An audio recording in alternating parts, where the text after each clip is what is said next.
We hope you enjoy this audio-only podcast. You can watch the full video versions on our YouTube channel at All Things Unexplained. There we share visuals, documents, and extended discussions you won't hear anywhere else. While you're there, be sure to subscribe so you never miss a new video. But for now, enjoy this audio version of All Things Unexplained. Lonnie Zamora was a police officer in Socorro, New Mexico there, and he came up over a ridge and he started driving down there and realized that this is a egg-shaped object and there were two beings in white coverall type things in it. The craft took off in a roar of blue flame and disappeared. A rancher in the Levelland area who found a burned area, a big circular burned area on his ranch, and took the sheriff out to see it. We look at the Roswell case, and there is some evidence that people were actually threatened. You can't talk about this or you're going to be arrested. You'll find yourself in jail as a way of keeping that secret. Talk more about moon dust because it reminds me, frankly, of a whole lot of things that we see going on right now. Well, let me point out that moon dust was, in 1986, the name moon dust was compromised. I think Robert Todd got some State Department documents that mentioned moon dust, and Cliff Stone got them, and I got them. I am here to discuss the so-called flying saucers. We know now that in the early years of the 20th century, this world was being watched closely by intelligences greater than man's. Did the CIA write Wind of Change by the Scorpions? As humans busied themselves about the various concerns, they were scrutinized and studied. Dr. Loeb, what percentage chance do you give it that you have indeed uncovered extraterrestrial or non-human technology? With infinite complacence, people went about their affairs, yet across an immense ethereal gulf, intellects vast and unsympathetic drew their plans against us. All of a sudden, a stick out of nowhere landed right in front of us, and there was no tree, nothing overhead. Something threw it at us. Yeah. What's your hot take on Travis Taylor?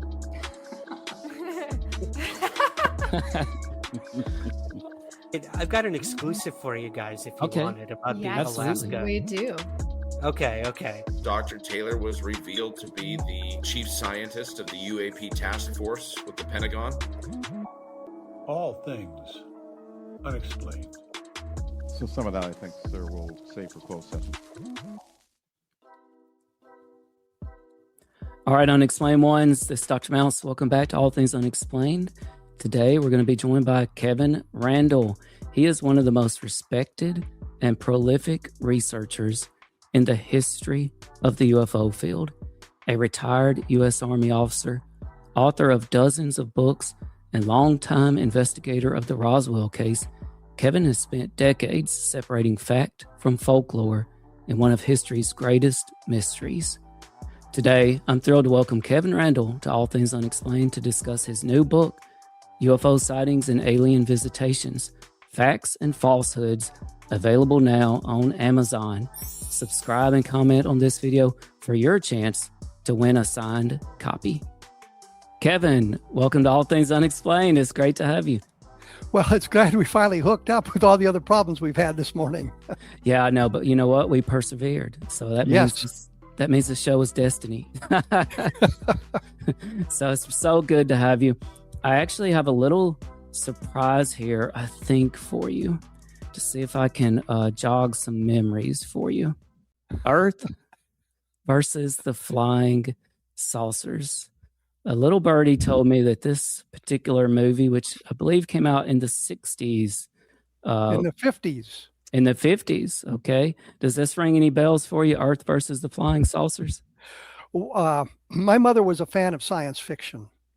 And I was very young when she took me to the theater to see Earth versus the Flying Saucers, and that kind of inspired my interest in the topic. And coincidentally, I just watched the movie a couple of days ago on one of the streaming services. They colorized it, and I thought that was kind of cool. So, yeah, it's an interesting film. Oh, yeah. I saw it was actually available on YouTube now, I believe. And you were just a teenager, right, when she took you? No, I was a little kid. Oh, really? I would have been 7 maybe when she took me to see it, but it just kind of stuck with me. Interestingly, I was doing some research into strange disappearances. This was back in the in the 1980s. And I knew the secret for finding Brad Steiger because he was a teacher at college in Decorah, Iowa. His birth name was Eugene Olson, but he legally changed it later to Brad Steiger, but his phone number was listed as Eugene Olson. So I found his phone number. I called him up to ask him about this one disappearance that he had written in one of his books. He said, no, that's a hoax. I found out later it was a hoax. Don't use it. We became very good friends. We used to argue about who had written the most UFO books. I thought it was him, and he thought it was me. So, well, it would be hard to top you because how many books have you published now? Which one will your new book be? I think it's 39th UFO book. Okay. It's be the 147th book that I published. I've done a lot of science fiction, which annoyed the hell out of Stan Friedman. He was always like, he writes science fiction. I'm thinking, yeah, half the scientists in the science fiction writer, or half the members of Science Fiction Writers of America are scientists, working scientists, PhD scientists. And then I've written an awful lot of action adventure, alternate history type books as well. So I've done very well in the writing game. I'm going to revisit this, Kevin. You brought up Stanton Friedman. I wasn't necessarily going to bring up Stanton Friedman, but I may have a slight, I may have a clip that I'll play for you just a little bit later about Stanton Friedman. Is it 7 years old when you first started investigating UFOs? I really wasn't investigating at 7 years old. I was just an interest in it. And if there was a story that had come through the local newspapers or on television about the flying saucers, I was interested in it. When the Lonnie Zamora case happened, and this was 1964, so I was a teenager by then, much more interested in it. Any number of my neighbors told me, did you see that report on television last night about the landing in Socorro, New Mexico? And I said, yes, I did.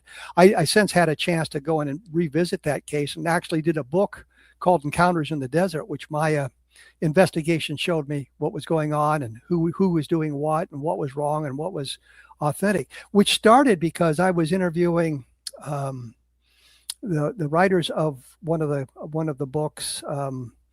They wrote a book about the Socorro case, and I was interviewing them on my program, and they were talking about how people had called the police department prior to Lonnie Zamora seeing the object, reporting this thing in the sky. And I said, what's your source for that? And they never answered my question. So I went back, I went through the Air Force file and found out that a guy named Captain Holder, Ben Moss, I think is the name I was trying to come up with. Captain Holder was one of the investigators that night of the sighting, along with an FBI agent named Burns, talking about that. And Holder had written a half paragraph or half sheet, single spaced, about his encounter with this, explaining it. And in that it said that 3 people had called the police department. So I had documentation that was created literally that night about calls into the police station, which verified what Ben Moss had told me about the sighting. And the whole book Encounters in the Desert kind of grew out of that. And there was a big hoopla about what was the true symbol seen on that, because there's all kinds of fake symbols out there now, and what was a real symbol. And I think it was Holder wanted to withhold the information about the symbol because he would use it to eliminate copycats, because they wouldn't know what the real symbol looked like. And I think Burns, and I may have this reversed, Burns told him not to mention the occupants because he'd be held up to ridicule, not being the other way around. But anyhow, both those guys were advising him what to do with his sighting. And so Lonnie Zamora talked about that repeatedly, but the investigation is in Encounters in the Desert, so you can take a look at what I think about it. And I think Ben Moss has done a book about Socorro as well, and I think it kind of counterbalances or balances some of the things that I'd found, and explores it in some different ways, so you get a better picture of the whole case. Yeah, my very first podcast ever, I heard very similar stories about witnesses being warned, right, not to say anything, and that they would be ridiculed. And the thing is, for most of them, they were ridiculed. And this incident I'm speaking of was actually the Flora, Mississippi incident. I believe this was 1977, and we were lucky enough to get on our very first episode. And I was born and raised in Mississippi, and so I was lucky enough in the very first episode in 2020 to get to interview one of the law enforcement witnesses of that case. And he still, to this day will not use his real name. Right? Is that the Pascagoula case? No, sir. It's not one. right. It was around the same time. Mr. Billy, which is the name he went by, he knew the sheriff in Pascagoula with Hickson and Clark. Parker. Hickson and Parker. And Mr. Billy even told us about a call that he got from Dr. J. Allen Hynek. He said that J. Allen Hynek called them at the sheriff's office the next day and talked to him about what they had seen. But he had been ridiculed, his whole time there. And, you were talking about the Socorro case and a man by the name of Lonnie Zamora. So for our listeners, because this is going to reach a very wide audience, can you quickly remind them of exactly what you're talking about here with the Socorro case and Lonnie Zamora? Well, certainly. Lonnie Zamora was a police officer in Socorro, New Mexico, and he was chasing a speeder through town, and he heard a loud roar and thought a dynamite shack on the edge of town had blown up. So he broke off that chase, and he went to see if there was any damage done around there. And he came up over a ridge, and down below him, maybe 100 yards away, was what he thought was an overturned car. And he started driving down there and realized that this is an egg-shaped object, and there were two beings in white coverall type things in it. And when they saw him, they ran around behind the craft. There was a sound like a door slamming, a bank vault closing, something like that. The craft took off in a roar of blue flame and disappeared. And Zamora got close enough to witness this very, very carefully. And the idea was, if you start talking about alien creatures, beings from another world, people tend to look at you as askance. In fact, in the Project Blue Book files, it was almost routine. If you claimed to have seen the beings from inside the craft, it was labeled as a psychological problem or a hoax. Zamora's landing, his case was one of three, I think, where that was not the conclusion. And Hector Quintanilla, who was in charge of Blue Book at the time, went to Alamogordo, which is not that far from Socorro, to see if there was some kind of an experimental craft that was being tested that might explain the sightings. He checked at White Sands, which is almost co-located with Holloman Air Force Base there in Alamogordo. Couldn't find it. And his unpublished book, Quintanilla, says that he could find no explanation for what Zamora had seen, but he thought it was all in his head, meaning simply that the solution was in his head, and if he could touch the right question or get the right facts, he could explain the sighting. There was a physical sighting. When the craft was gone, they found landing marks, landing impressions in this area, and there was a burned area under the center of it, suggesting some kind of a chemical reaction from the craft. There were, as I said, there were at least three people who called the sheriff's department prior to Zamora making his report, who reported an object in the sky. And what I do not understand is, back in 1964, when this took place, April 24th, 1964, what I do not understand is they had the information that people had called the police department about this object, and nobody tried to find them. We knew the trajectory of the craft. We know how it had flown into the area and how it had flown out. Socorro wasn't that big. You could have found witness to it. Ray Stanford was in the Socorro area right at the same time. He actually met Hynek down there. They talked. I don't think they were not colleagues, but they talked and that sort of thing. And Ray Stanford talked about meeting two women in a restaurant or coffee shop there in Socorro who mentioned that. And I asked Ray about that, and I said, "Do you have the names?" He said, "Well, they'll be long gone." And I said, "I'm not sure that's true, and we may be able to find some documentation and be valuable." And he said he just didn't have the names. And I'm just astonished that you're there, you have names of witnesses, you don't record that information, because that would be valuable. Not only do you now have Lonnie Zamora is no longer a single witness, you've got other people who witnessed the craft. We have documentation. There were other people who witnessed the whole thing. We just don't know who they are, because the people investigating at the time didn't bother to gather that information. I can understand the Air Force not gathering it because they didn't want to find that stuff out. They actively tried to avoid people. If there was a major UFO sighting somewhere, and everybody, literally dozens of witnesses and all kinds of stuff, and if it had not been reported officially through channels, they ignored it. Well, we don't have anything on that. It wasn't reported to us. Well, gee whiz, don't go out and look for it. But there were parts of that investigation, I think at the time, were bungled. And it also seems to be the case that kind of turned Hynek around. Hynek had been a skeptic prior to that. I think he was beginning to lean a little bit more into the other side of the other camp by the investigations he had conducted, but this was the one that pushed him over the edge and suggested there was something really important going on here. He wanted to stay in Socorro to continue the investigation, and he called the Air Force, who was sponsoring his trip to Socorro, and they said, "No, you've done what you were supposed to do. You come home now." They wouldn't let him go. There was a similar case the next night, like in La Madera, New Mexico. And Hynek wanted to go investigate that, and they said, no, come on home. In fact, Ruppelt talks about that in his book. Ed Ruppelt was one time the chief of Project Blue Book, and during the Washington National sightings, these massive sightings over Washington, D.C., he was in Washington, but his orders called for him to return to Dayton, Ohio, and he requested permission to stay there to investigate. He said, "No, if you stay, you'll be considered AWOL." So he had to leave. Oh, so here are two examples of the investigators who were sent there by the Air Force not being allowed to do their investigation. And I think it was because they were afraid of what would be found if it continued. It wouldn't be as easily to dismiss if we had that additional information from the alleged skeptics in the Air Force or in Project Blue Book. Oh yeah, that's right. And just like you said, the fact that you found out, hey, we've got people that's called the police, that really takes the case to a whole other level. Whereas it's not just one person, right? That one person is, I don't want to say easily dismissed, but probably back then that's the case, right? One person was easily dismissed, but with other people, it's much more difficult to argue with it. With a single witness case, we're talking about alien creatures and a landed craft.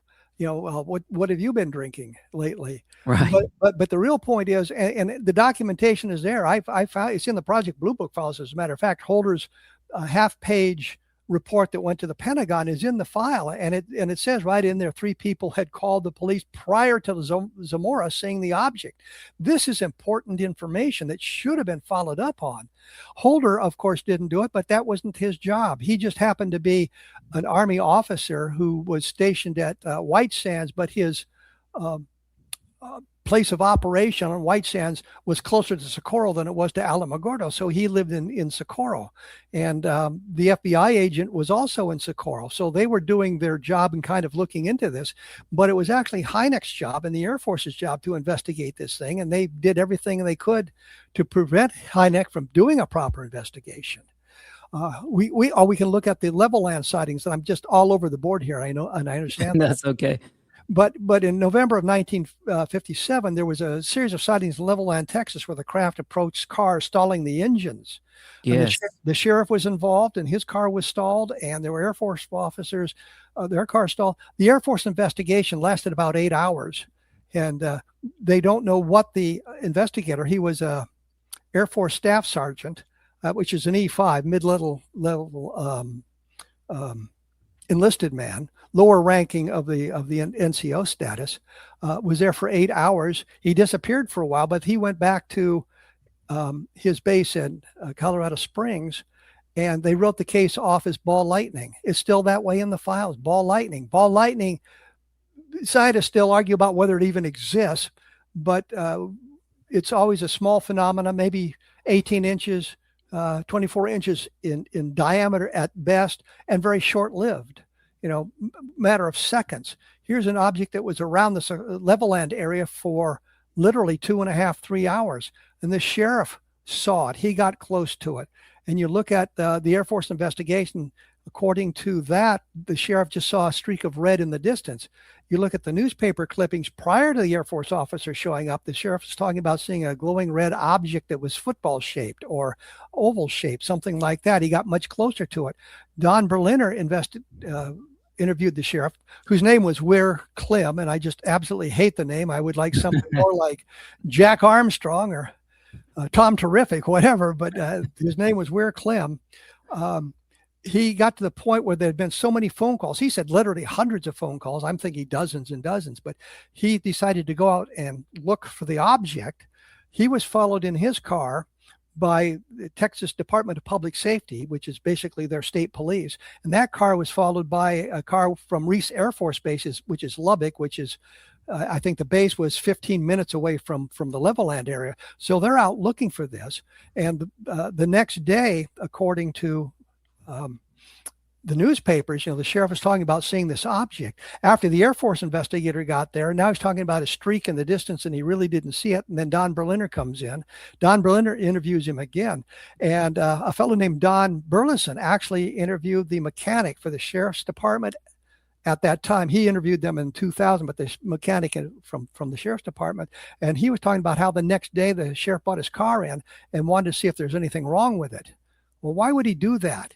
His car was stalled. And if his car was stalled, the Texas Department of Public Safety's car was stalled. And more importantly, the car with the Air Force officers in it, it was stalled. There is no other explanation for that. And there's nowhere I can find the names of the Air Force officers who were involved. And then Berliner, of course, interviewed the sheriff in 1975, I think it was, published the article in Official UFO magazine. And the sheriff is back to talking about the oval-shaped or the football-shaped object, and he got much, much closer, maybe 200 yards within it, or even closer. And he doesn't mention his car is stalled, but that's the implication from what the mechanic said when Don Burleson had interviewed him. A lot of Dons in that story, aren't there? Maybe it's a mafia story. You mentioned this, people being followed, and Kevin, here recently, I had the opportunity to moderate a really great debate in TRC, New Mexico, Truth or Consequences. I learned they call it TRC. It was called Roswell versus Washington. And at that debate, I learned much more about the Maury Island incident, which, as far as I've been told, is the first ever encounter with the men in black. And of course, there's a lot more with that incident. You brought up people being followed here in this case. Is this Men in Black that we're talking about, or is that something entirely separate? Well, you brought up the Maury Island case, and I believe that's a hoax.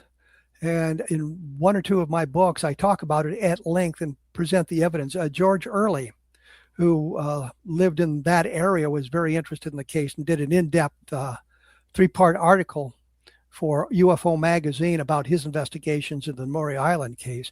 Interestingly, one of the people involved in that case had been writing to the editor of Fate magazine. He was Kenneth Arnold. No, not Kenneth Arnold. Kenneth Arnold did an article for Fate magazine. Ray Palmer. Palmer, yes, was the editor. He was editing a science fiction magazine and got involved with this story about the DEROS, which are the detrimental robots who are causing all kinds of trouble for people. And this witness claimed that he had been in a cave in Thailand during World War II where he'd run into this sort of stuff. And it became a very profitable story for the magazine, but there's really no evidence of it. But the interesting thing is he's talking about this, and suddenly he appears in the Maury Island story too as one of the harbor patrolmen. They're trying to figure out how what was being talked about in Arnold's room. Ray Palmer asked Arnold to investigate the Maury Island case, and Arnold felt completely out of his depth. And he had been interviewed by 2 guys from one of the Air Force bases in Southern California. He knew the 2 officers, Davidson and the other guy, and he called them, and Davidson and Brown, and he called them, and they came up to help him with the investigation of Maury Island. And then, of course, as they're returning to their home, Hamilton Field, returning to their home base, the airplane crashes and they're killed. So right. It's this conspiracy that the plane was shot down because of that. And they're trying to figure out how did the newspapers and everything know what was going on in the hotel room with Arnold. And it turns out one of the guys from the Maury Island case was there, and he was feeding it to the newspapers. So you look at all of that stuff. And I know it's hard for people to follow this on the radio because we're all over the board now and we're throwing out all this information. And all I can say is, I cover this on my blog, and I've covered it in a number of books in depth, and I've gotten to the point where I just don't accept Maury Island. So the tales of the Men in Black just are irrelevant in this particular case. There are instances, and then we go off in another tangent. The guy, Heflin, who took the pictures of the UFOs near Toro Air Force Base in the mid 1960s, was visited by 2 alleged officers from the Air Force who took his negatives away or took the pictures away. He eventually got them back, but now there's the idea that these guys weren't with the Air Force at all. They were just guys that showed up and pretended to be with the Air Force to gather the information. So I think there may be some of that going on. And there's some interesting stories about people being followed and people having experiences with people who dress in black. And I haven't followed. I think Nick Redford has done a book or 2 about that as well. But if you're interested in the Men in Black, look up Nick Redford and take a look at his books. He provides a different perspective than I do. I think that if there are cases of it, they're very few and far between. It's kind of like the abduction cases. I think there's a very limited number that are actually interactions with alien creatures. Most of them are the result of terrestrial problems. Sleep paralysis springs to mind immediately, but you have to look at the whole picture to get an idea of what is actually going on. And that's kind of what I've done in the book UFO Sightings. If you take a look at the book, there's some stuff that talks about solutions. There's a long chapter about the Kingman, Arizona crash in 1953, based on my investigation, my interaction with people, and my discussions with other people who were involved in that case. It gives it a whole different perspective.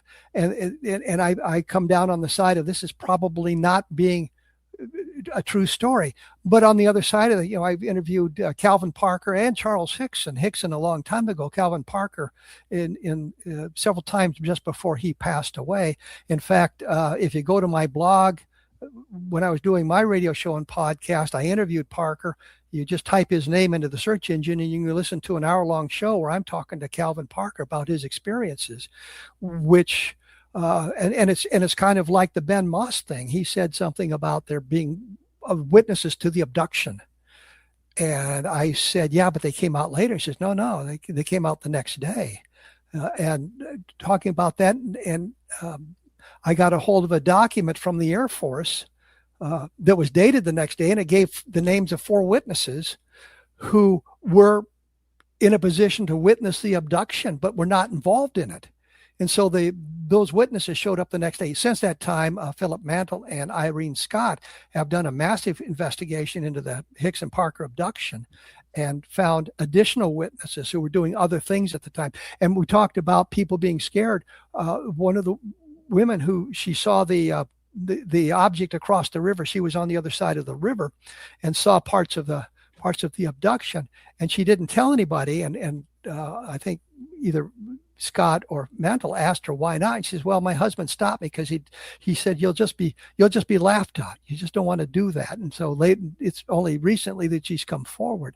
And I guess that kind of ties everything together that we've been talking about here. Right. Is people afraid to come forward with their stories, documentation that exists that has been overlooked, witnesses that would have been vital have been lost because people didn't do proper investigation or proper field work. And sometimes they were hindered in doing it. Like I said, Hynek was hindered from doing a proper investigation in Socorro.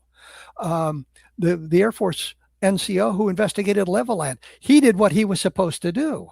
He went down there and solved the case. It's ball lightning, and there were only 3 witnesses to the object. No, if you look at the Air Force file, there's many more witnesses. I think they only interview 5 or 6 people in the interviews available in the Project Blue Book files. And you go to the newspapers, you go to other sources, you can find the names of dozens of people who called the sheriff's department, who were involved in some aspect of this in either that night or the day or 2 that followed, including a rancher in the Levelland area who found a burned area, a big circular burned area on his ranch, and took the sheriff out to see it.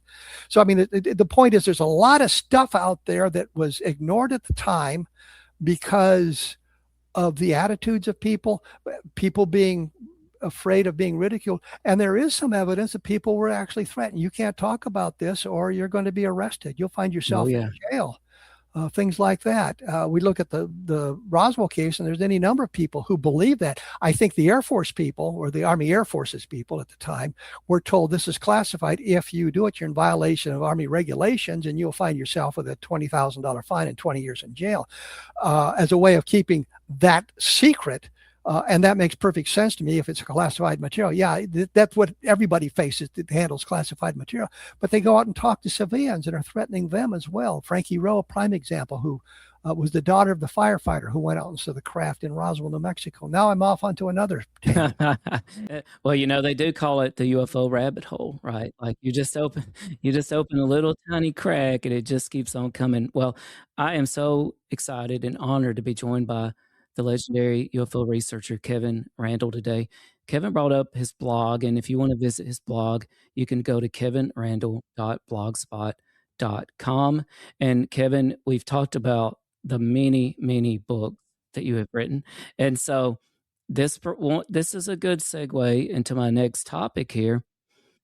Why now? Why was now the time for you to write UFO Sightings and Alien Visitations, Facts and Falsehoods? And I want to remind everybody, make sure you subscribe to the channel. It's the best way you can support us, and comment on this video, and you will be eligible to win a signed copy of UFO Sightings and Alien Visitations, Facts and Falsehoods by Kevin Randle. So, Kevin, why now?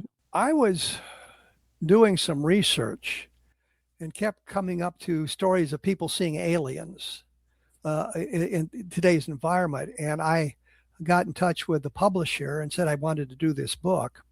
And when I got the book written, I sent him an email and says, I don't like this book.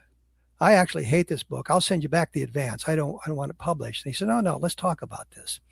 And it evolved into a book that looks at some important cases, Pascagoula being one, the Kingman, Arizona crash being another, Project Moondust. What was Project Moondust really?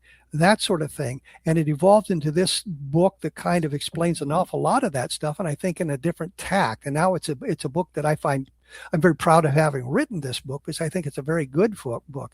It's not really for the true believer, because I talk about the Kingman case being a hoax. But it's not really for the true debunker, because I talk about the Pascagoula case being one of the very few alien abductions that probably took place. So it's got a little bit of everybody, of interest to everybody. It also kind of details how the investigations transpired. How did I go from the Arthur Stancil story about Kingman to the idea that it was a hoax? Stancil, being a very respected engineer, had published any number of scientific articles, had a wonderful career as an engineer. But when you get in depth of the case, you discover this Stancil wasn't a reliable source when he talked about the UFO stuff. And his first talking about that was with a couple of teenagers. And I have nothing against teenagers. I like to point out, I was an Army helicopter pilot and aircraft commander as a 19-year-old teenager in Vietnam. I was flight lead periodically. I'm leading the flight of 10 craft. I can't believe that. Nobody ever calls me. But 10 aircraft into combat environments. I was a teenager, so I have respect for teenagers and what they talk about.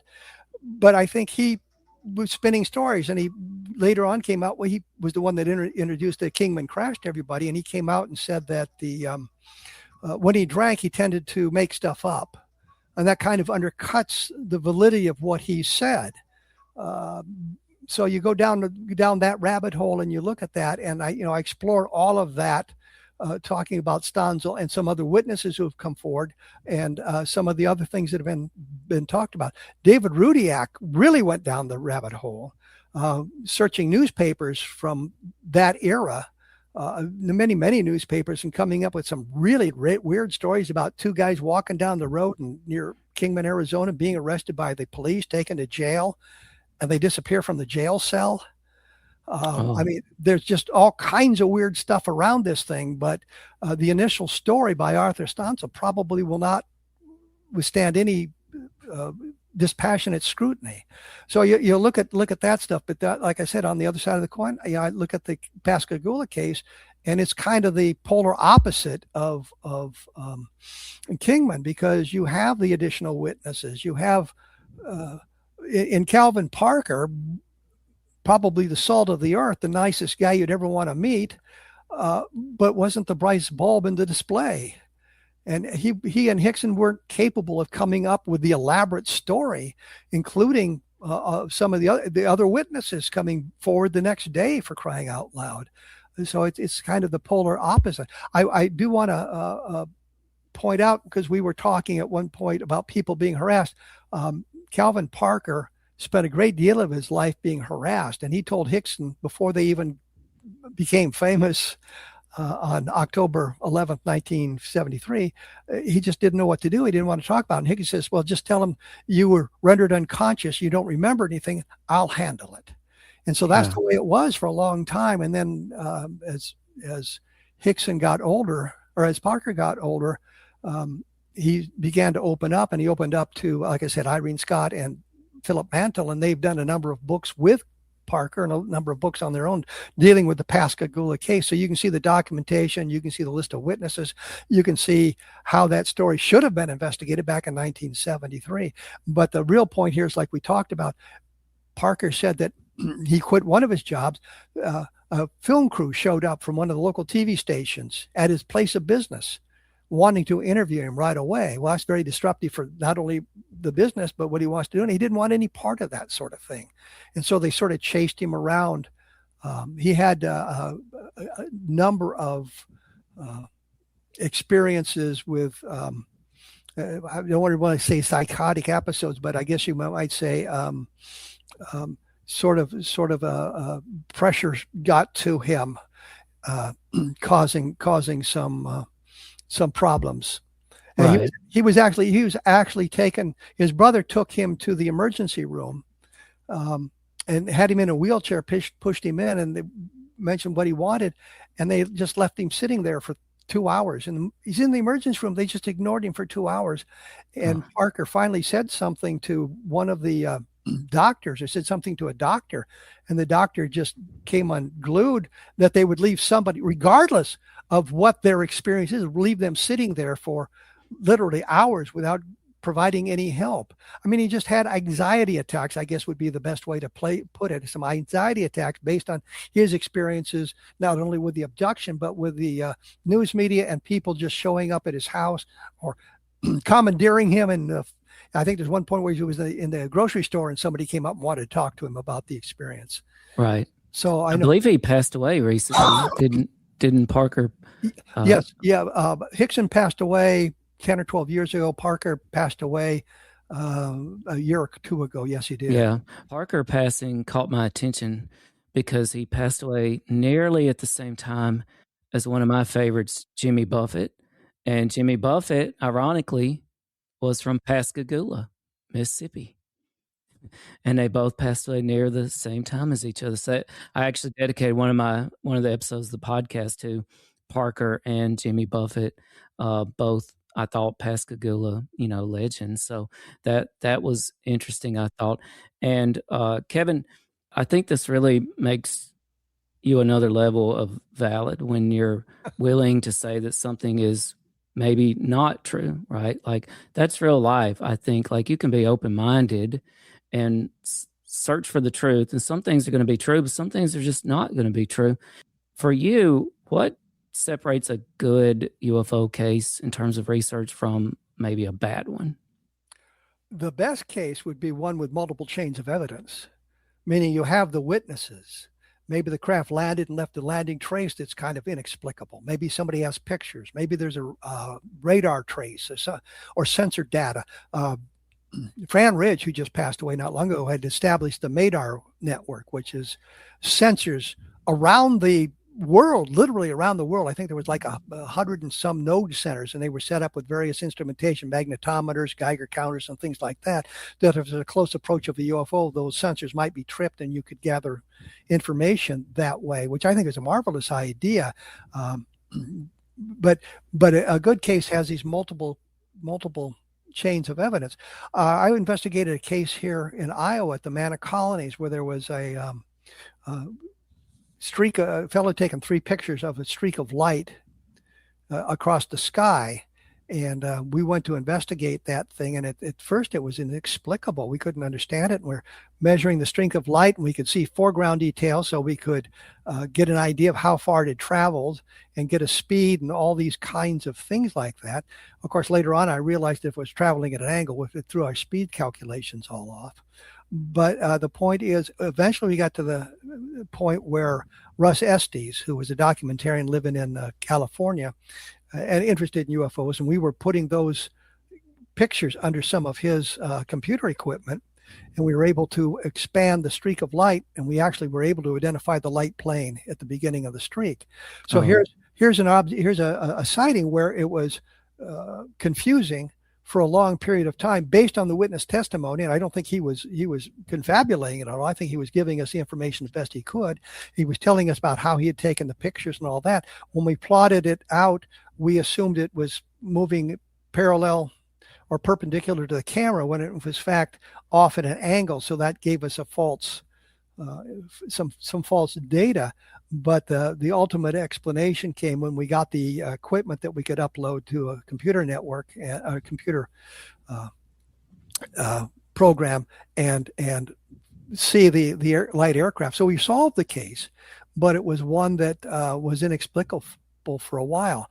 I investigated a case where the witnesses saw a series of UFOs, kind of sparkling lights landing in the distance.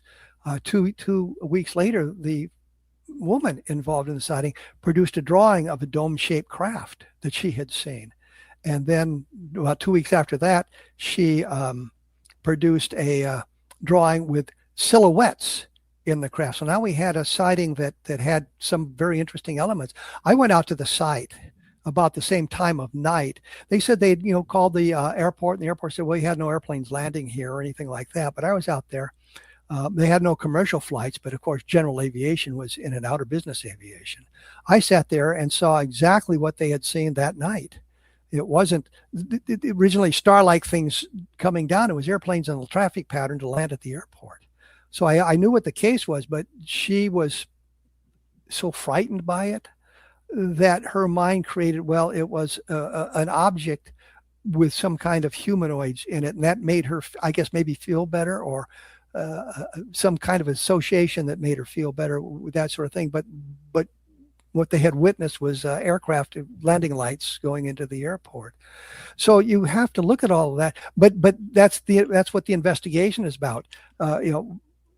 We've gone out and we've looked at landing trace cases where there's burned areas in fields that are inexplicable. We've got pictures of those sort of things. Level land comes to mind because you've got the craft interacting with the environment. You've got hundreds, well, dozens anyway, of independent witnesses calling the sheriff office about this object. And this is back in 1957. So it wasn't like you're on your cell phone going, I just saw a flying saucer.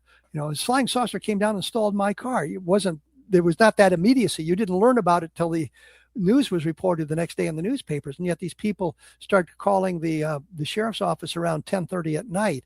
I think a guy named, and then this is really sad. His name was Pedro Sacito. And I say sad because his name kind of looks like saucer. So the skeptics say, well, yeah, Pedro Saucer saw the flying saucer.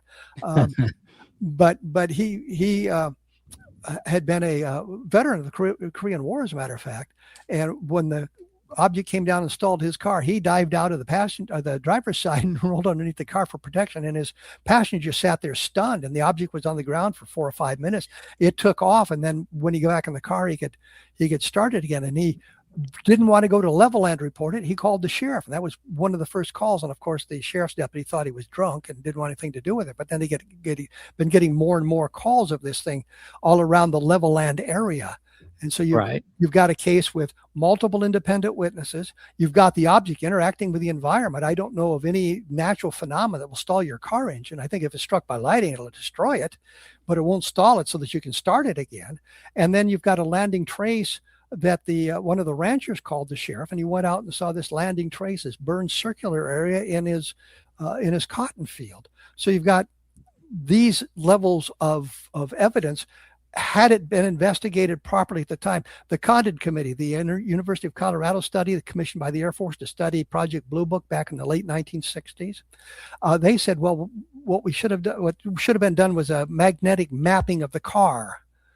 And basically what they meant was you put a compass on the car and see which direction it points, and then you find cars that were made around the same time in the same plant and map their cars and see if there's a significant difference.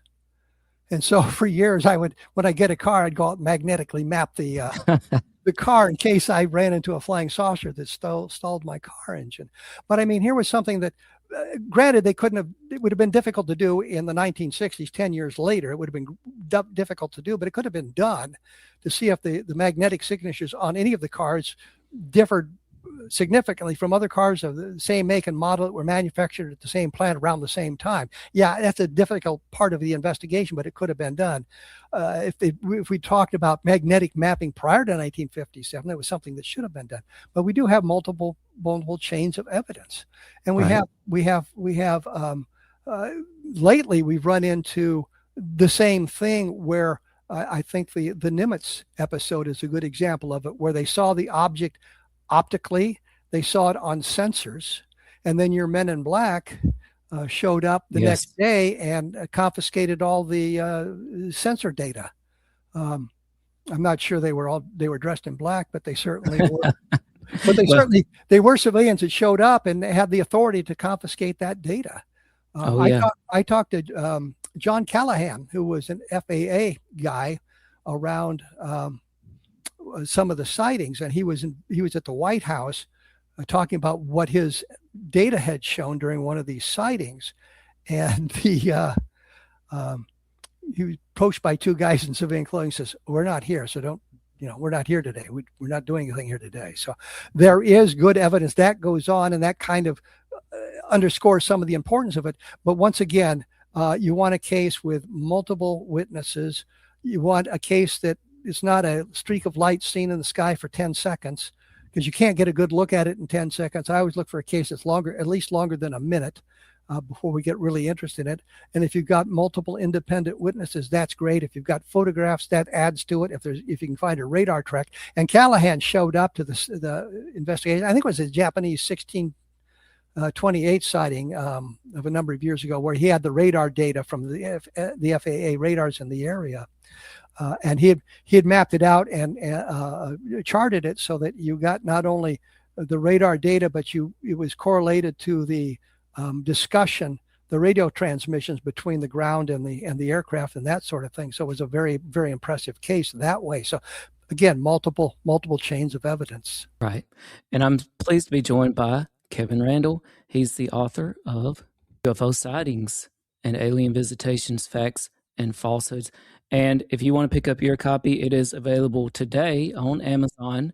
And there's a link to purchase one right now in the show description. Just head down there and click on that, and you can pick up your own copy of UFO Sightings and Alien Visitations by Kevin Randle.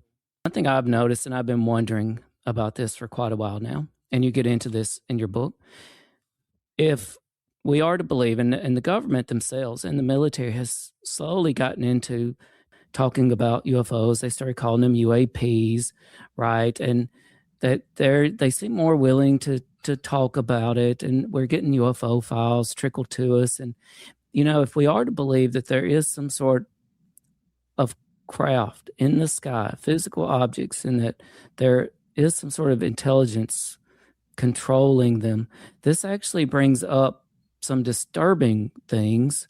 And these things they have not shown a willingness to delve into, and that's what's on the other side of that control, and what would their motivations possibly be.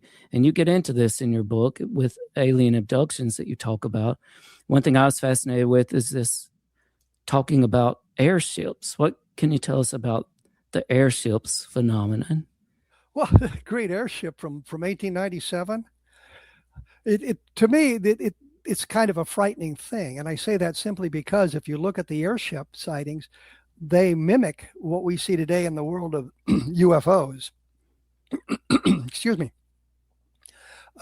You have people seeing the thing in the sky that they can't explain. There's landing trace cases. There's abduction cases. There's the great Alexander Hamilton calf napping from 1897. Alexander Hamilton is not the guy that was involved with the founding fathers. This is a different guy. He's not in the musical. He's not a musical. He wasn't an officer with Custer, 7th Cavalry at one time. There was an Alexander Hamilton, by the way, with Custer, I think in the late 1860s. Anyway, but you have all the sorts of sightings that we see. But there were other aspects of it. There were reports of landings. And oftentimes there was interaction between people and the crew. And oftentimes that crew was humans. And one crew, I think in Texas, had landed and said, well, we're on our way to Cuba to bomb the Spanish. This was around the time of the Spanish-American War. There was a sighting in Waterloo, Iowa, where the object was seen on the ground. And there was a illustration that I got from the Cedar Rapids Gazette of what the object looked like, and I was satisfied with that for a long time. And to kind of demonstrate the evolution of investigations, I was looking for airship sightings. I found that in the Gazette about this landing in Waterloo, Iowa. I thought, this is great, and I went home. And then I thought, I should have looked to see what was in the paper the next day. And the next day, it turned out to be a hoax, that some guys in Waterloo had created this thing and put it up on the fairgrounds and spent most of the day fooling people until somebody recognized a couple of the guys that being local people. But what really gets my goat, and it's in one of the books, is there was a photograph of it, not a drawing, a photograph of it. And so you could see how the photograph matched the illustration. But here's 1897. Had I done my job properly at that time, I not only would have gotten the story from the day where it sounds like it's a really great story, but the story from the next day that shows it's a hoax. And then I would have evolved the investigation in finding the photograph, for crying out loud.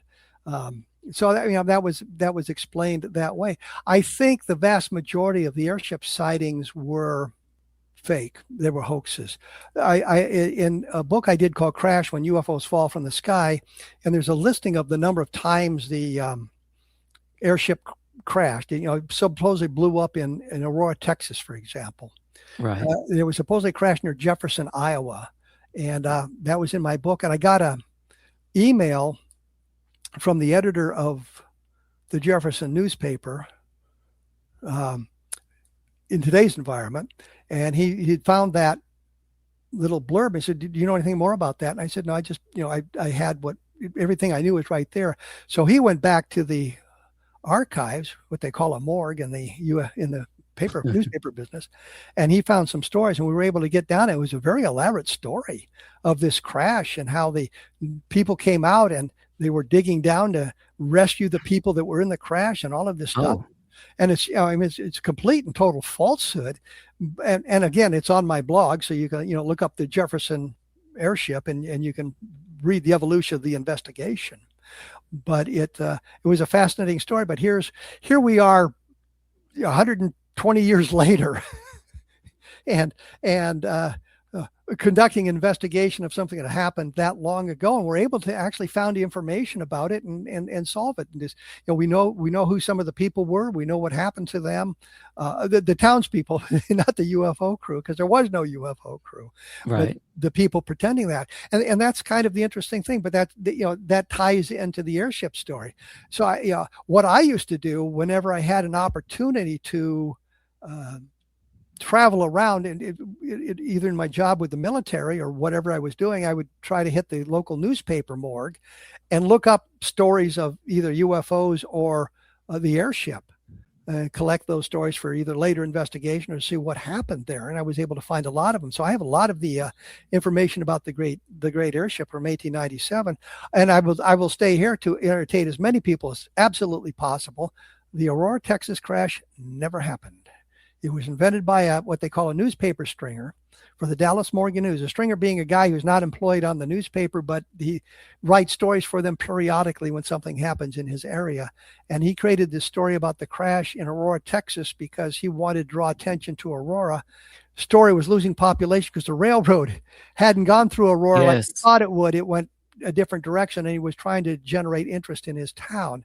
And that's the one that supposedly there was a alien buried there. Yes. I have pictures on my blog of the graveyard. that I took, looking for the gravestone, which I didn't find. But the real point is, in that case, there were 2 books written within 10 years. I think one was 6 years later, and one of them was 10 years later. The history of Wise County, Aurora being in Wise County.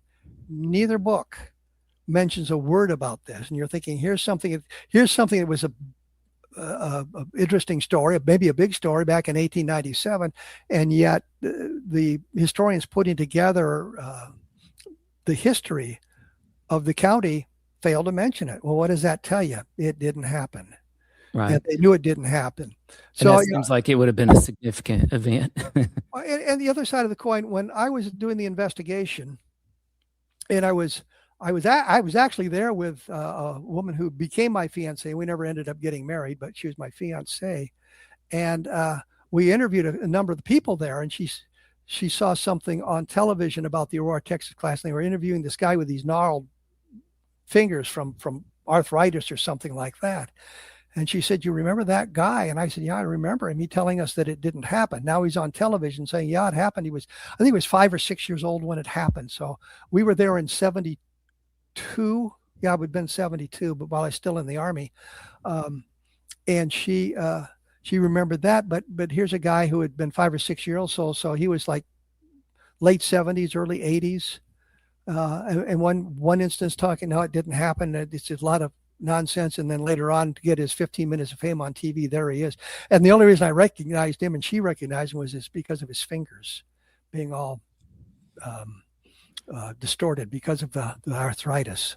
Right.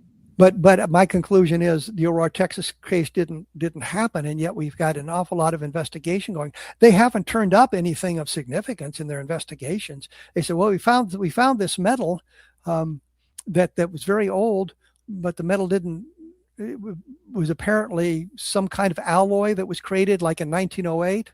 Well, that's not 1897. So we look at all of that. You try to look at all that stuff, and periodically I revisit these things just in case I'm wrong. I look at all of this thing. There's a chapter in the book about Project Moondust. I did a book about Project Moondust. Here's a project where they were out doing this stuff, and Brad Sparks pointed out that there was no Project Moondust. There was a Moondust project, and what they would do is, if there was a UFO sighting, they might contact the military at a specific base under the code word Moondust. And so it became, it was the code word used to identify this stuff. I found 4 sightings in the Project Blue Book file in September of 1960. I think it was late September 1960, labeled Moondust. Right. But there was no project like Project Blue Book, which had a headquarters and a staff and alleged investigators. But Moondust wasn't that. Moondust was the code word that you used to initiate an investigation about returning space debris of unknown origin, foreign manufacturer, unknown origin. Well, unknown origin, of course, covers UFOs. And we had a number of Moondust cases which talked about UFOs, UFO sightings. There was a wonderful case out of Bolivia, was investigated by people from down there, and allegedly that there was CIA guys sent in there. Antonio Huneeus investigated it. He grew up in South America, so he was very conversant in Spanish and very conversant in English, and worked for English language publications as well. But he investigated and found a document from the embassy talking about this alleged crash. They didn't really ever recover anything, but there was all this talk about it and what it could have been. There was another one where they were talking about it, but it turned out not this one, but another object that fell from the sky that they discovered it was an external fuel tank for a fighter that had been dropped inadvertently. And so the local people didn't recognize it. And I kind of have an amusing story about that. When I was in the Iowa National Guard, we had external fuel tanks for our Huey helicopters. Right. And we had them stored in the hangars.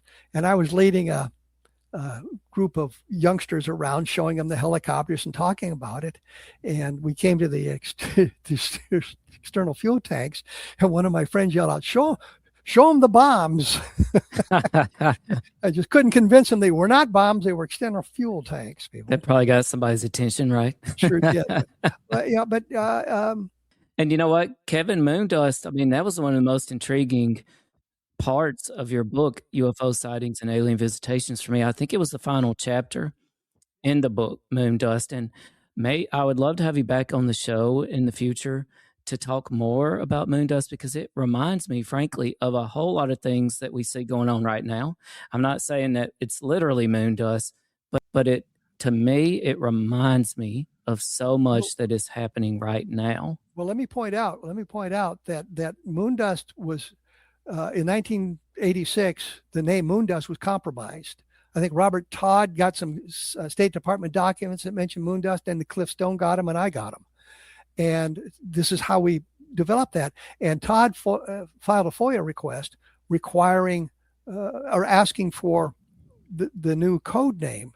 And he was told, no, the code name is classified, properly classified, and it's not releasable at this time. So Moondust, as the code word, ended, but the investigation continued. And I think some of the stuff that went on with the Nimitz and whatever would have fallen under this new code word that we don't know, or we may find out soon what it was. But it was not a investigation with a headquarters and that sort of thing, but it was an activity that if you had something like that, then you established the investigation at the closest military installation. And once it was finished, all that stuff was sent off to the intelligence headquarters.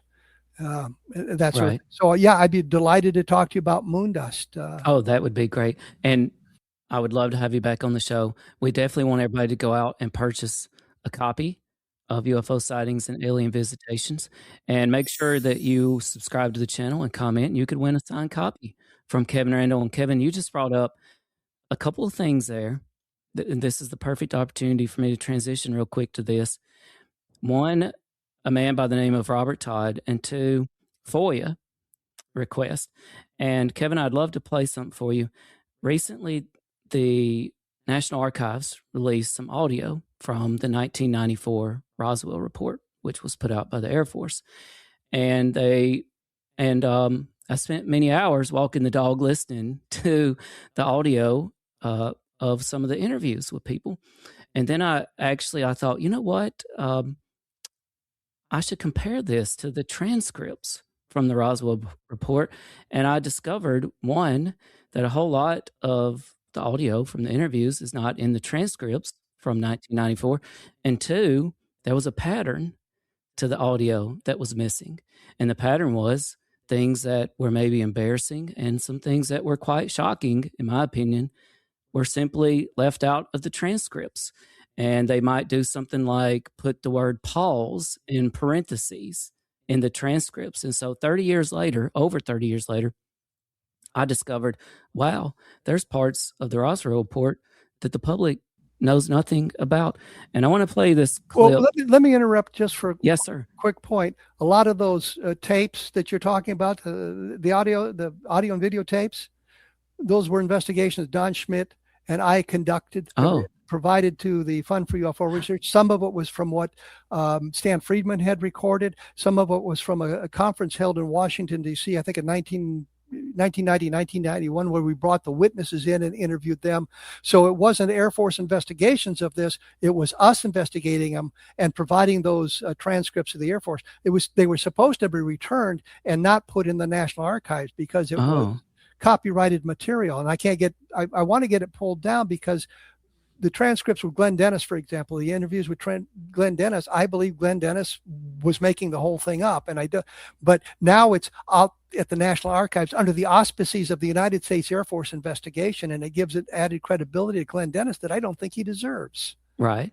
Well, tell me what you think about this clip. It's my understanding this is a clip of the Air Force interviewing Charles Moore in his home, and this is not in the Roswell report from 94. And let me pull this up.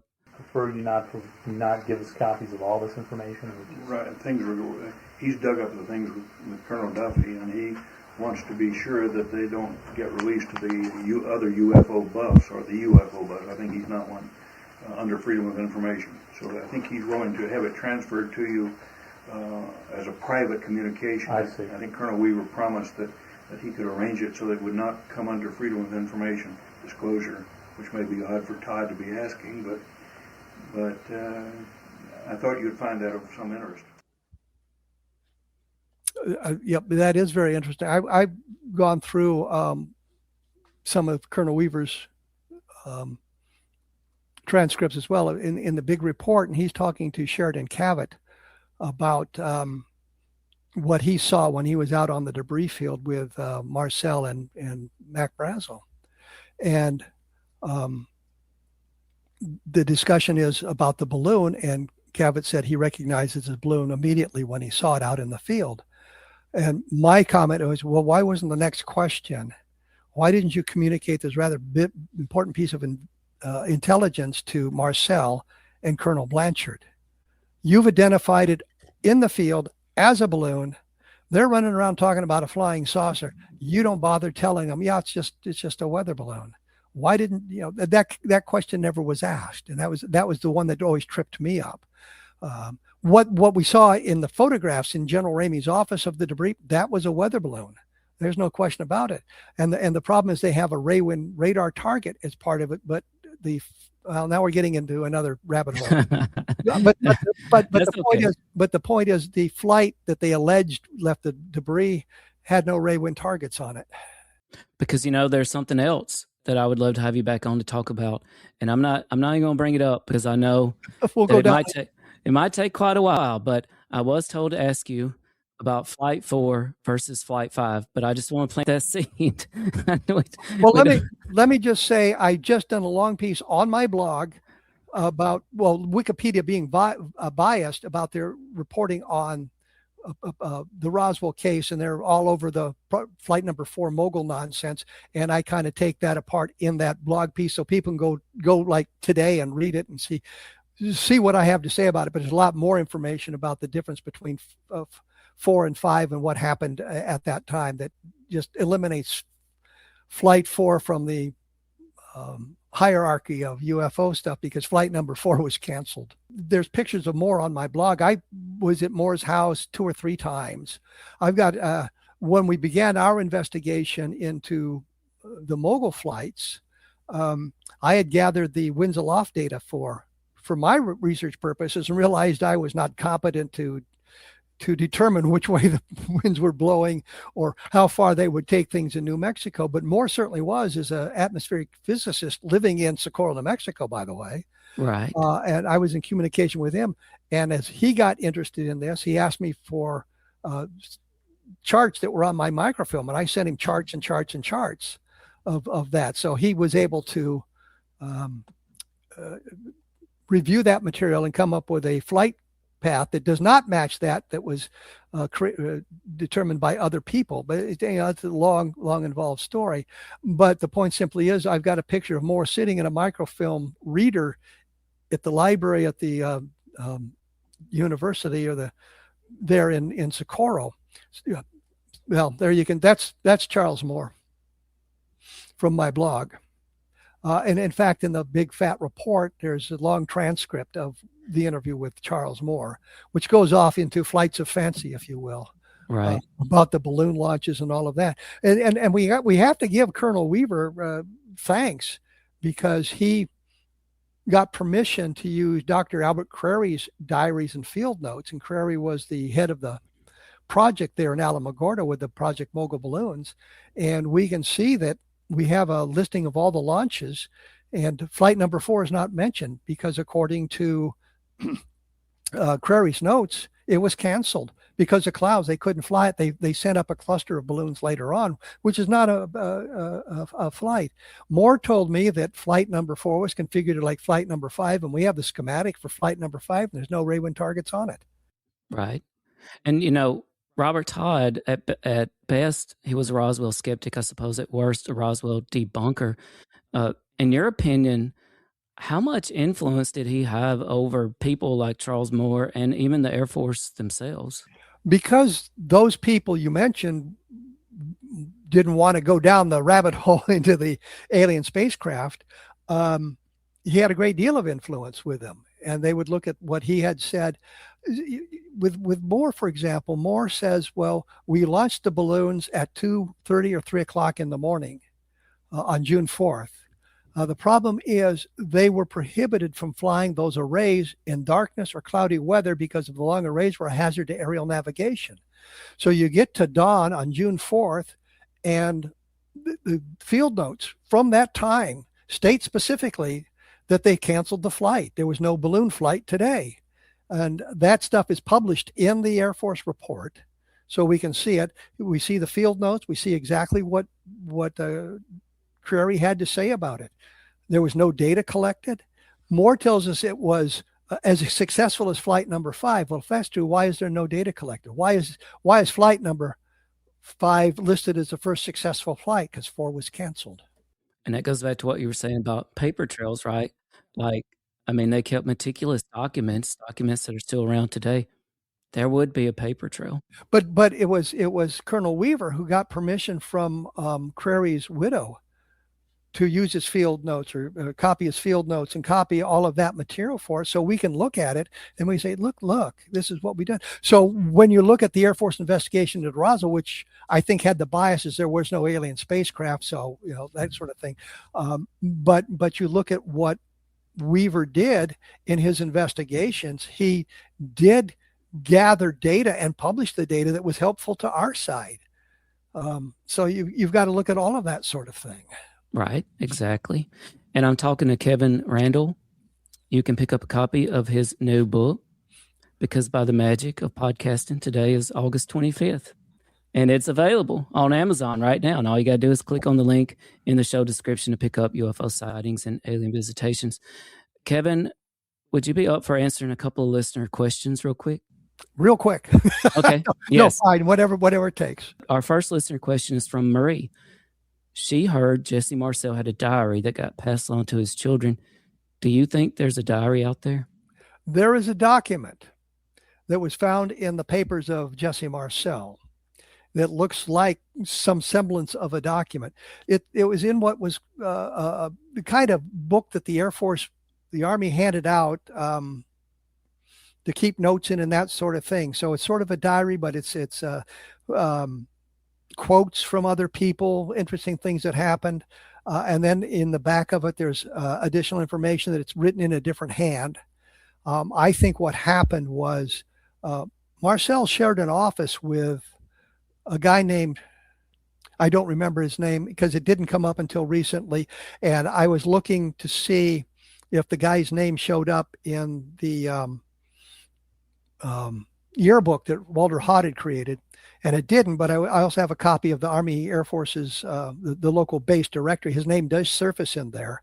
So I was looking to see what his telephone number was and matched it. He was in the office. He shared a telephone number with Marcel. And I think when he transferred out, he left it behind.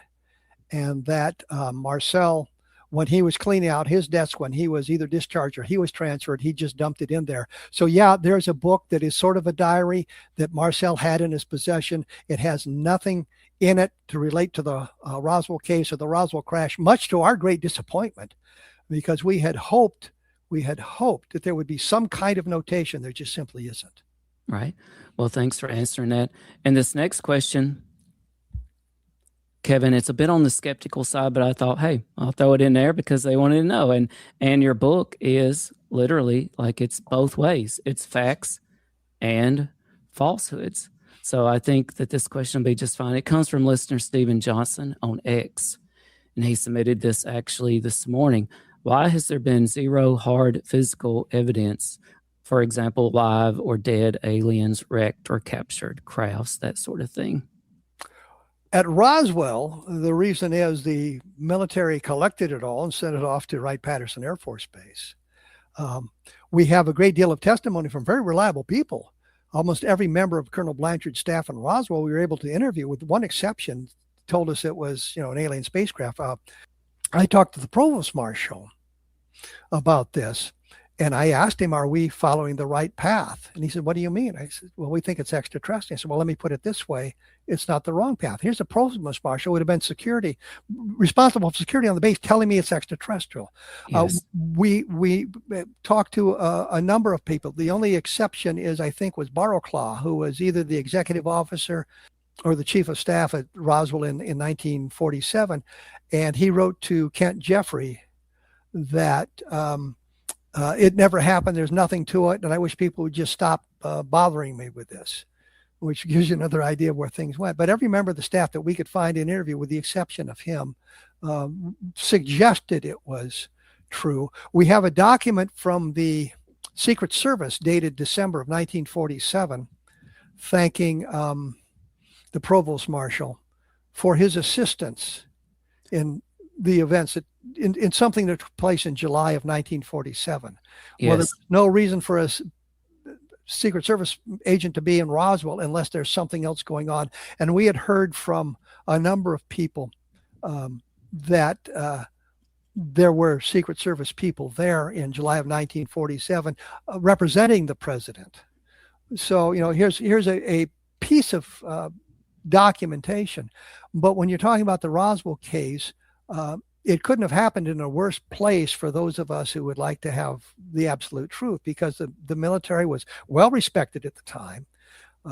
It was just after World War II, and they collected everything and sent it off to right field. If you want to talk about other crashes, in the book, I do a great in-depth investigation of the Kingman crash, which I come out on the skeptical side that it didn't happen. And I'm in, I think, opposition to a number of people. I think David Rudiak, who's a good friend and helps me with research and that sort of thing, I think he leans toward there was something going on there that was unusual. But once again, there was no hard evidence. There's no physical evidence from it. And I think in Crash, when UFOs fall from the sky, somebody counted them. I didn't. There's like 118 references to UFO crashes. Well, that's just absolutely preposterous. But a lot of them are single witnesses. Some of them we can trace back to experimentation that was unusual and things of that nature. I think there might be a handful of cases. Roswell would be one. Shag Harbor would be another one. But I think of that more as an emergency landing as opposed to a crash, because it went into Shag Harbor and it was monitored on the bottom of the harbor for a long time, and then it just sort of disappeared. So I think that they escaped at that point. But it's there, and there's one where we have the eyewitnesses, we have law enforcement involved, we have multiple witnesses. There's a photograph of the object in the sky, so we have multiple pieces of evidence.